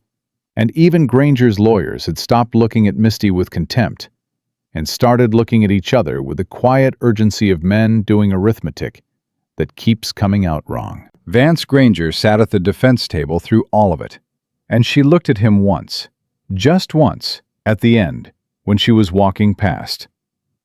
He was looking at the table in front of him, and he did not look up, and she understood that this was its own kind of answer.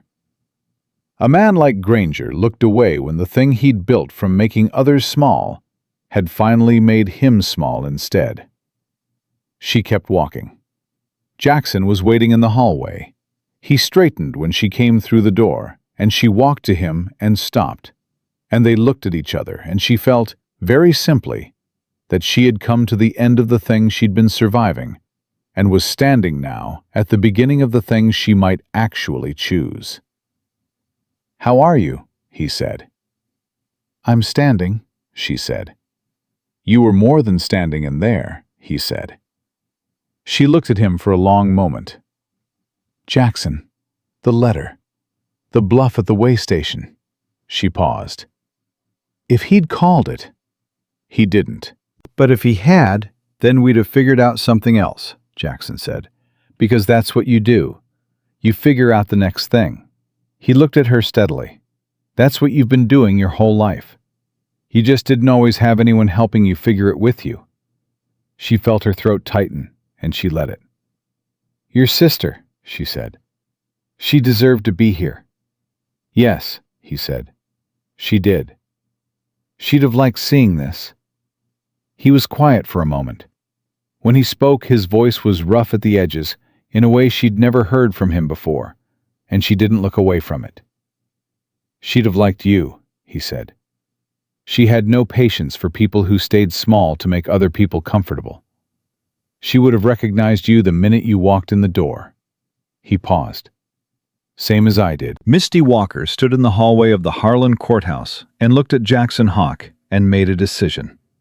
Not a dramatic one, not a turning point with trumpets, just the quiet, clear decision of a woman who has finally, after a very long time, found her own footing and knows what she wants to do with it. "I'm staying in Harlan," she said. "For now, through the trial and after.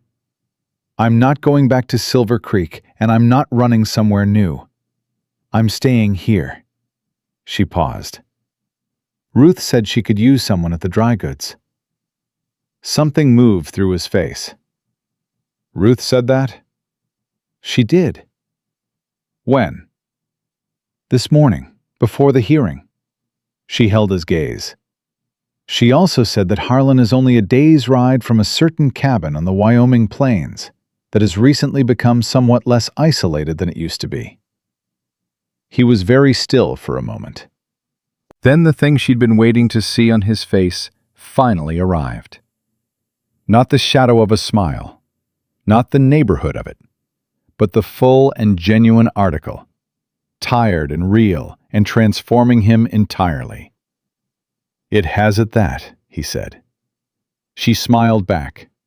First real one and longer than she could place. Ruth found them both still in the hallway 20 minutes later, which told its own story, and she handed them each a cup of coffee from somewhere without explanation, and walked back toward the courtroom without comment, which was the most graceful thing anyone had done for either of them in recent memory. 6 weeks later, Vance Granger was convicted on 7 counts of criminal conspiracy, extortion, and bribery in the Territorial Court of Wyoming. Roy Haynes pled guilty to federal obstruction charges before his trial began, and gave federal marshals the names of 4 additional county officials who had been on Granger's payroll for years. Marcus Doyle was convicted separately on charges that included the disappearance of Pearl Sims, whose case had been closed and forgotten until Misty Walker said her name out loud in Alderman's private office at 10 minutes past 7 on a Tuesday morning. The women who had been working in May Tillis's boarding house under Vance Granger were given legal status as material witnesses and housed in Harlan under court protection while the broader case was built. 3 of them eventually testified. All of them eventually left Silver Creek. Misty Walker worked at Ruth Callan's dry goods through the fall, and she was good at it. Good with numbers, good with people, good at the particular skill of making strangers feel they had come somewhere they were expected. Ruth taught her the books and discovered that Misty had been keeping mental track of figures her whole working life without anyone ever teaching her formal accounting. Which was a waste, Ruth said, that she intended to correct. Jackson Hawk rode into Harlan on a Saturday in October, with the particular deliberateness of a man who has thought very carefully about why he is going somewhere and is no longer pretending he hasn't. He walked through the door of the dry goods. Misty looked up from behind the counter. "Mr. Hawk," she said. "Miss Walker," he said. Ruth, from the back room, said nothing at all, which was louder than anything she could have said. Misty Walker had walked 40 miles through a Wyoming summer on a split boot and a prayer, believing she was worth nothing more than what someone else decided to take from her. She'd walked into a stranger's cabin and sat at his table, and been given water and food and a bandaged heel, and not one single thing asked back for it. She had stood in front of the man who had made her small and said his name out loud in a courtroom and refused to be small again. She had learned, the hard way, the only way, that a woman's worth is not a thing another person gets to measure.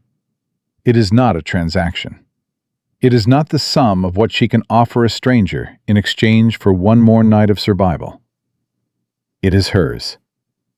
It has always been hers.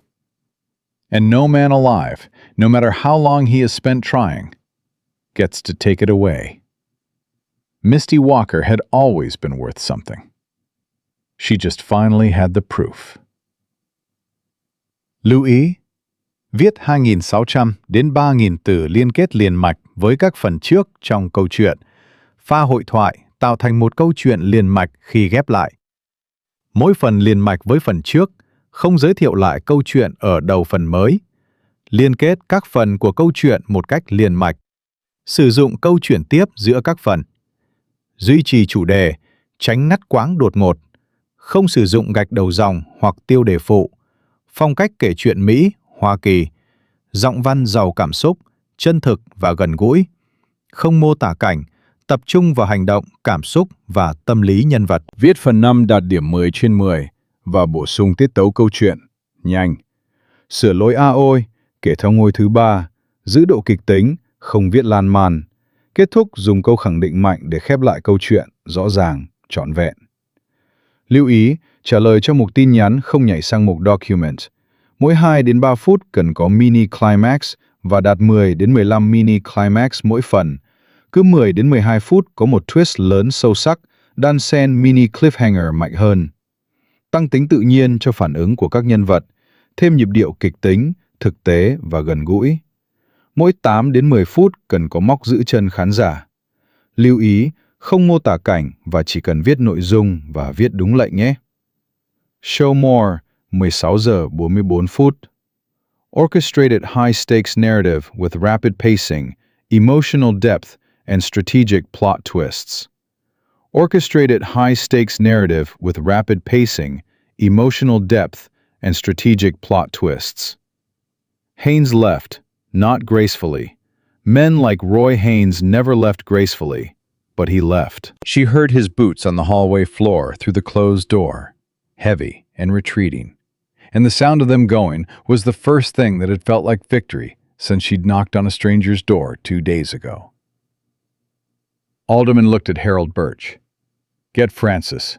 I want this deposition formalized and sealed before that man has time to send a telegraph. Birch was already moving. Alderman looked at Misty. How are you holding up? I'm upright, she said. That's considerably more than most people manage after what you've just described, he said. And she understood that was as close to a compliment as this particular man's vocabulary allowed. Jackson came off the wall and crouched beside her chair, not hovering, just leveling himself to her eye line, the way a man does when he wants to speak to someone rather than at them. You need water, food, neither of which you've had since last night.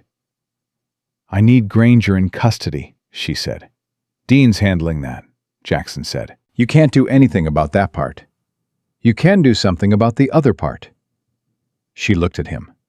He was right, and she didn't want to say so, which he apparently understood, because he stood back up without pressing it. Frances arrived with her transcription materials, and Alderman walked Misty through the deposition with the methodical care of a man who understood that every word of this document would be tested from 17 angles by attorneys who got paid more in a week than most people in this territory earned in a year. She answered every question twice when he asked her to.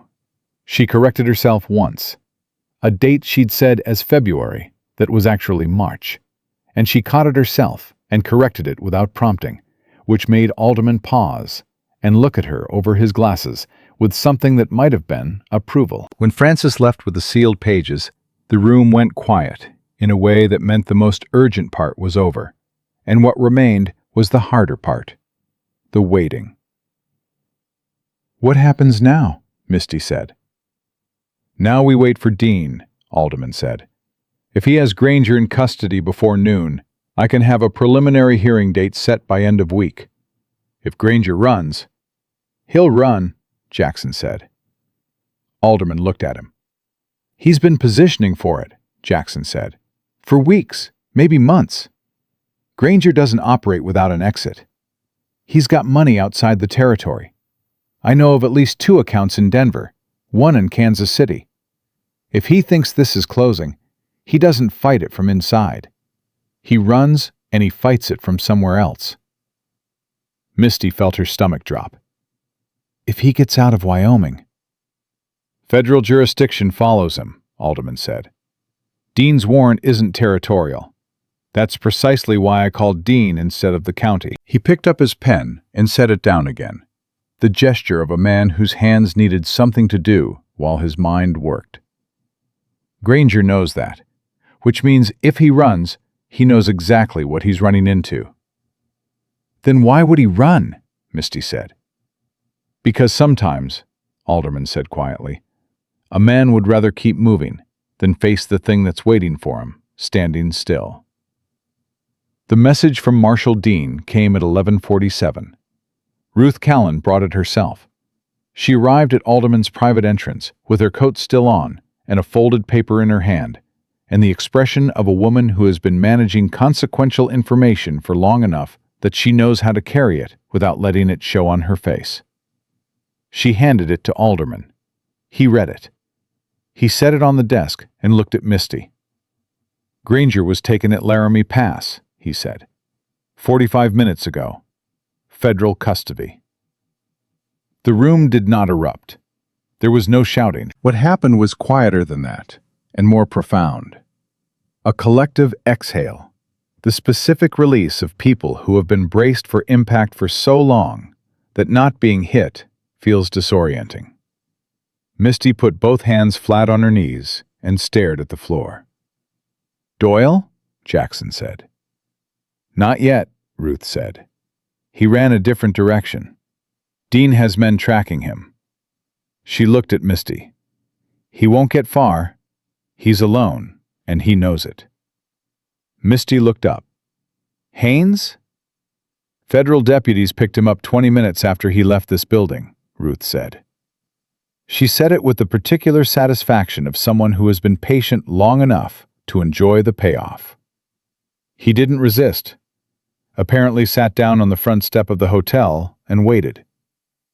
He knew, Misty said. He's known for a while, I think, Ruth said. Men like Haynes always know when the ground shifts. They just keep walking until they can't. Jackson had his arms crossed and he was looking at the middle distance with an expression she was learning to read. The expression of someone processing something large by going very still around it. She watched him for a moment, and then she said his name quietly. He looked at her. It's done, she said. He held her gaze. Something moved through his face. Not all at once, but in stages, the way weather moves across open country. The hearing still has to happen, he said. The trial. Granger's lawyers. Jackson. She kept her voice steady and direct. You've been carrying this for 3 years. You can put it down for 5 minutes. His jaw worked. He looked at the ceiling. She watched him fight with something that had been held at constant tension for so long that releasing it, even slightly, felt like a structural risk. Then something in his shoulders dropped. Just slightly. Just enough. Clara would have been 25 this year, he said. His voice was flat in that particular way. The way she now understood meant he was being very careful. She always said she wanted to see the inside of a proper courthouse. Said she'd either be a lawyer or a judge. She hadn't decided which. Nobody said anything for a moment. She did see it, Misty said. She just saw it 3 years early, and she saw it alone. And that was wrong, and it should not have happened. She paused. But what she said in this building is in that file. You said Dean read it. That means it traveled. It got somewhere. It helped build something that she never got to see finished. She held his gaze. Clara got you into that room, Jackson. She's been in every room since. He was very still. Then he said, so quietly she almost didn't catch it, Thank you. Ruth Callan, who had been studying the wall with great dedication, cleared her throat. There is food at my table, she said, for anyone who has not eaten since yesterday and is standing in a judge's office pretending they don't need to. Alderman looked at Misty. I'll need you back here Thursday morning. Formal preliminary hearing, 8 o'clock. I want you rested and fed and wearing something that doesn't have a revolver in the waistband. She looked down at the gun she'd completely forgotten she was still carrying. The revolver isn't loaded, she said. Alderman stared at her over his glasses. I aimed it at Marcus Doyle yesterday, she added. Alderman looked at Jackson. Jackson looked at the floor. Thursday, Alderman said firmly. 8 o'clock. Ruth's kitchen was the kind of place that did more work than its size suggested. Small, warm, smelling of coffee and bread, with a table that had seen enough serious conversations that it seemed to absorb them. Misty ate everything Ruth put in front of her without apology, and Jackson ate beside her, and neither of them talked much, which was its own kind of communication. The comfortable silence of two people who have been through something together and don't need to narrate it to each other. Ruth sat across from them and drank her coffee and watched them both with eyes that missed nothing and commented on very little. You'll stay here tonight, Ruth said. It was not a question. I can find a room at the hotel, Misty started. You'll stay here, Ruth said again, with the finality of a woman who has decided something and is simply informing the room. Misty looked at her. Why are you doing all this? You don't know me. Ruth set her cup down and looked at Misty with the direct, unhurried gaze of someone who has thought about a question like this for a long time and arrived at a clean answer. Because 12 years ago, I was in a version of your situation, she said. Different details, same shape. And there was a woman in Cheyenne who fed me at her table and didn't ask for anything back. And I have been trying to repay that debt sideways ever since. She picked her cup back up. So you're not doing me a favor by staying. You're completing a circuit. Misty looked at her for a long moment. What happened to the woman in Cheyenne? She said. She died, Ruth said, simply and without drama. But what she didn't die with her. That's rather the point. The news about Marcus Doyle came at 3 in the afternoon, delivered by a young deputy who knocked on Ruth's side door with the slightly breathless energy of someone who has been moving fast and enjoys it. Doyle had been taken near Bitter Creek, 40 miles northeast, trying to cross into Nebraska territory on a horse that had thrown a shoe. He hadn't fought. He'd apparently looked at the 2 federal deputies and the warrant in one man's hand and said, with what witnesses described as remarkable calm, "All right then." "All right then," Jackson repeated when Ruth read this out loud. He spent 3 years making people disappear, and when it came for him, he said, "All right then." People who make others afraid are often very frightened themselves, Ruth said. They're just better at hiding it when they have the power. Misty thought about Granger's face at the way station, the precise moment he'd recognized something in her that he couldn't manage. She thought about Haynes sitting on the hotel step, waiting to be collected. She thought about Doyle on a lame horse, looking at a federal warrant and saying, "All right then." She thought, they were always afraid. They just had enough money and enough men around them that they never had to feel it. Misty. Jackson said her name, and she came back to the room. He was looking at her with that careful attention. "Where'd you go?" "Thinking," she said. "About?" "About how long I was afraid of men who were more afraid than me," she said, "and how much time that cost." He held her gaze. "You're not behind," he said. "You're not late. You're exactly where the road brought you." She wanted to argue with that. It was the kind of thing that sounded like comfort, and sometimes comfort was just a prettier word for inaccurate. But she looked at him across Ruth's table and thought about 40 miles of summer road and a cup of water and a man who'd stepped back from his own doorway to give her room. And she thought, maybe sometimes the road actually does bring you somewhere. "Thursday morning," she said, "before the hearing. I want to visit Clara's grave, if there is one here." Jackson went very still. "She's buried in the Harlan churchyard," he said. "She asked to be, specifically.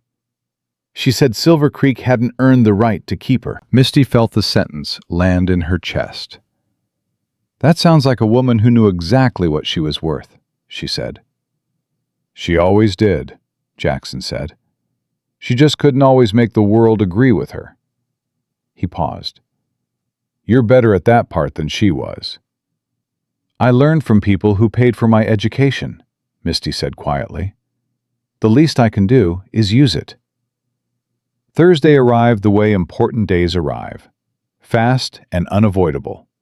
The night before it, short and honest. The morning of it, clear and still. Misty stood at Clara Hawk's grave at 6:30 in the morning and said nothing out loud. She didn't need to. Some conversations happen entirely inside a person, between who they were and who they're becoming. And what she said to Clara Hawk in that churchyard was between the two of them, and the summer morning, and the particular quality of Wyoming air that made everything feel both fragile and permanent at the same time. Jackson stood 10 feet back, which was right. She put her hand briefly on the stone, and then she straightened, and she walked back to him, and she said, "Let's go." The courtroom was full before 8 o'clock. Not just the usual Harlan residents this time. There were people from outside Harlan, faces she didn't recognize. Men and women who had driven or ridden distances that suggested they'd heard something and made a decision about whether it mattered to them. It mattered to them. She could feel it in the room.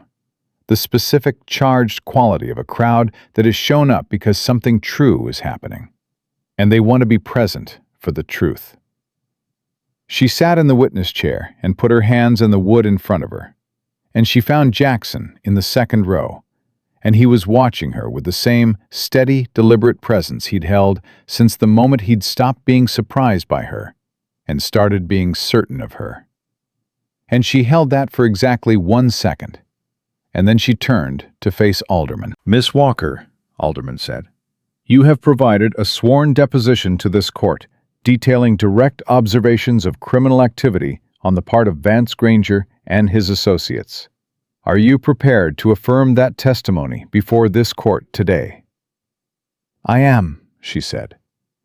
Granger's lead attorney, a man named Carver, silver-haired and expensive in a way that was meant to make everyone in the room feel provincial, stood immediately. "Your Honor, the defense moves to challenge the credibility of this witness on the basis of—" "Mr. Carver," Alderman said, with the exact tone of a man who has been waiting for this sentence and prepared his response to it at considerable length. "You will have ample opportunity to challenge Miss Walker's credibility during cross-examination, which is its proper place. You will sit down." Carver sat down. The room shifted. She felt it, the way a crowd responds when authority lands cleanly, when the person in charge of a room demonstrates that they are in charge of it for the right reasons. She testified for 3 hours. Carver came at her from every angle. He challenged her timeline, and she corrected him with specific dates. He challenged her proximity during the Haynes exchange, and she described the room in detail, the table, the chairs, the position of every person, and dared him to find a gap in it. He suggested her employment history made her unreliable, and she looked at him and said, "My employment history is the reason I was in that room. The same employment history that your client depended on when he decided I was too insignificant to be careful around." The room did not erupt, but it moved. That specific collective movement of people who have heard something they needed to hear, said out loud. Carver tried once more. "Miss Walker, isn't it true that you have personal grievances against Mr. Granger that would motivate you to—" "Yes," she said. He stopped. He hadn't expected that. "Yes," she said again. "I have a personal grievance against Vance Granger. He attempted to force me and other women into his operation against our will. I consider that a grievance." She kept her voice level and her eyes on Carver, and she did not blink. "My grievance doesn't change what I saw. My grievance doesn't move the envelope from Doyle's hand to Haynes's pocket. My grievance is a separate fact from the facts of this case, and I expect this court to treat them as separate. She paused. Don't you? Carver looked at her. He sat down. Alderman, she was almost certain, was suppressing something behind his hand. When she stepped down, Harold Birch squeezed her arm briefly as she passed. The gesture of a man who does not emote in courtrooms, but has decided this warrants an exception. Ruth Callan, in the third row, watched her with the expression of someone watching a debt be repaid and finding the repayment exactly sufficient. After Misty, 3 more witnesses took the stand.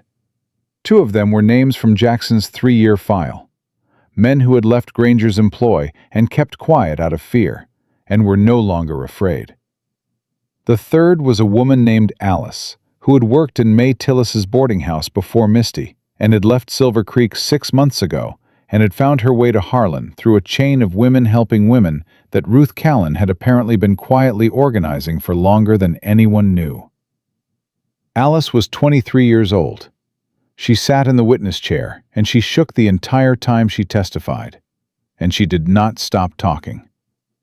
When Alice stepped down, the courtroom was silent, in the particular way that means everyone in the room has just been made to understand something they may have known abstractly, but are now understanding in the body. Alderman called the session to recess. In the hallway, Jackson found Misty before she found him, which she suspected meant he'd moved fast, and when she turned and saw him, she didn't have time to arrange her face into anything other than what she felt, which was tired and shaky and more relieved than she knew how to carry. You were extraordinary in there, he said. I was honest, she said. Yes, he said. That's what extraordinary looks like. She looked at him, this man who had opened a door and given her water, and built 3 years of evidence alone in a cabin, and ridden all night on one horse, and stood against a wall in a judge's office, making himself small so the room could be about her. And she made a decision. Not a careful one, not a calculated one. The kind that comes from the part of a person that has finally stopped asking for permission. I'm staying in Harlan, she said. After all of this, I'm not going back to Silver Creek, and I'm not running somewhere new. I'm staying here. She held his gaze. Ruth has offered me work. Real work. Books and accounts, not just the counter. An alderman told me this morning that the Territorial Women's Advocacy Committee is looking for someone to help coordinate witness protection across the county. Jackson was listening with the full, undivided attention she had come to recognize as one of his rarest qualities. That's meaningful work, he said carefully. It's the work that would have changed things for Clara, she said. So yes, it's meaningful. He was quiet for a moment. The hallway around them had other people in it, but they both seemed to exist slightly outside of the noise, in a pocket of quiet. Harlan's a good town, he said. It is, she agreed. She paused. It's also a day's ride from a certain piece of Wyoming plain. He looked at her. That thing moved through his face, the full and genuine version of it. I reckon it is, he said. So you wouldn't have to choose, she said quietly. Between your land and... She stopped. Let the rest of the sentence stand without finishing it. He stepped forward. Not dramatically. Just closed the distance between them by half, which was enough to make his intention clear without requiring a speech. Misty Walker, he said. You walked 40 miles on a split boot to knock on a stranger's door. And in the 2 days since then, you have bluffed a man with a rifle, testified before a federal-level judge, and told a very expensive attorney in front of a full courtroom that his question was inadequate. He held her gaze. I would ride considerably more than a day to keep being in the same direction as you. She felt the heat move through her chest, warm and real, and nothing like fear. "That might be the most Jackson Hawk way anyone has ever said that to a person," she said. "Did it work?" "Yes," she said.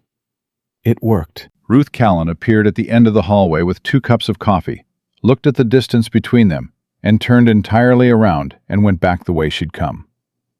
It was, Misty thought, the most elegant exit she had ever witnessed. The preliminary hearing concluded the following morning, with Alderman binding Vance Granger over for full trial on 9 counts, 2 more than originally filed, after Alice's testimony opened additional lines of evidence. Haynes entered a guilty plea to federal obstruction charges the same afternoon and gave Marshal Dean the names of 6 additional officials across 2 counties who had been taking Granger's money. Doyle was charged separately, tried separately, and convicted 4 months later on charges that brought Pearl Sims's name back into the official record for the first time since her case had been quietly buried. Vance Granger's trial lasted 11 days. Misty testified on day 3 and day 7. On day 11, the jury was out for 2 hours and returned with a verdict on all 9 counts. She heard the word guilty 9 times in a row, and each one landed differently. The first, like a door opening, the last, like a door closing, and the 7 in between, like a woman walking through a room she had never expected to be allowed into. She did not cry. Not in the courtroom. She saved that for later, alone in Ruth's spare room with the window open and the Wyoming summer evening coming in, and the full weight of what she had survived finally being allowed to settle. She let it settle. Then she washed her face and she went downstairs and she sat at Ruth's table and she ate dinner. And Jackson was there, and Ruth was there, and Harold Birch stopped by and stayed for coffee. And it was loud and ordinary, and it was the finest evening she could remember. 3 months later, the Territorial Women's Advocacy Office in Harlan opened its doors. The sign above them read, "Walker and Callan, Witness Support. All welcome." Ruth had insisted on the ampersand.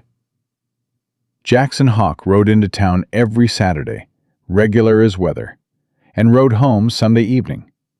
And on the 3rd Saturday of November, he arrived with something small in his jacket pocket, and a question he had been figuring out how to ask since August. She said yes before he finished asking it. Not because she needed him. That was the thing she understood now, the thing that was different from every arrangement she had ever been offered before this one. She said yes because she wanted to. Because want and need were different things, and she had finally, completely, learned to tell them apart. Misty Walker had arrived at the stranger's door with nothing and no name for what she deserved. She had left with her name intact, her testimony on the record, and a future she had chosen with both hands. She had always been worth something. She just finally lived like she knew it.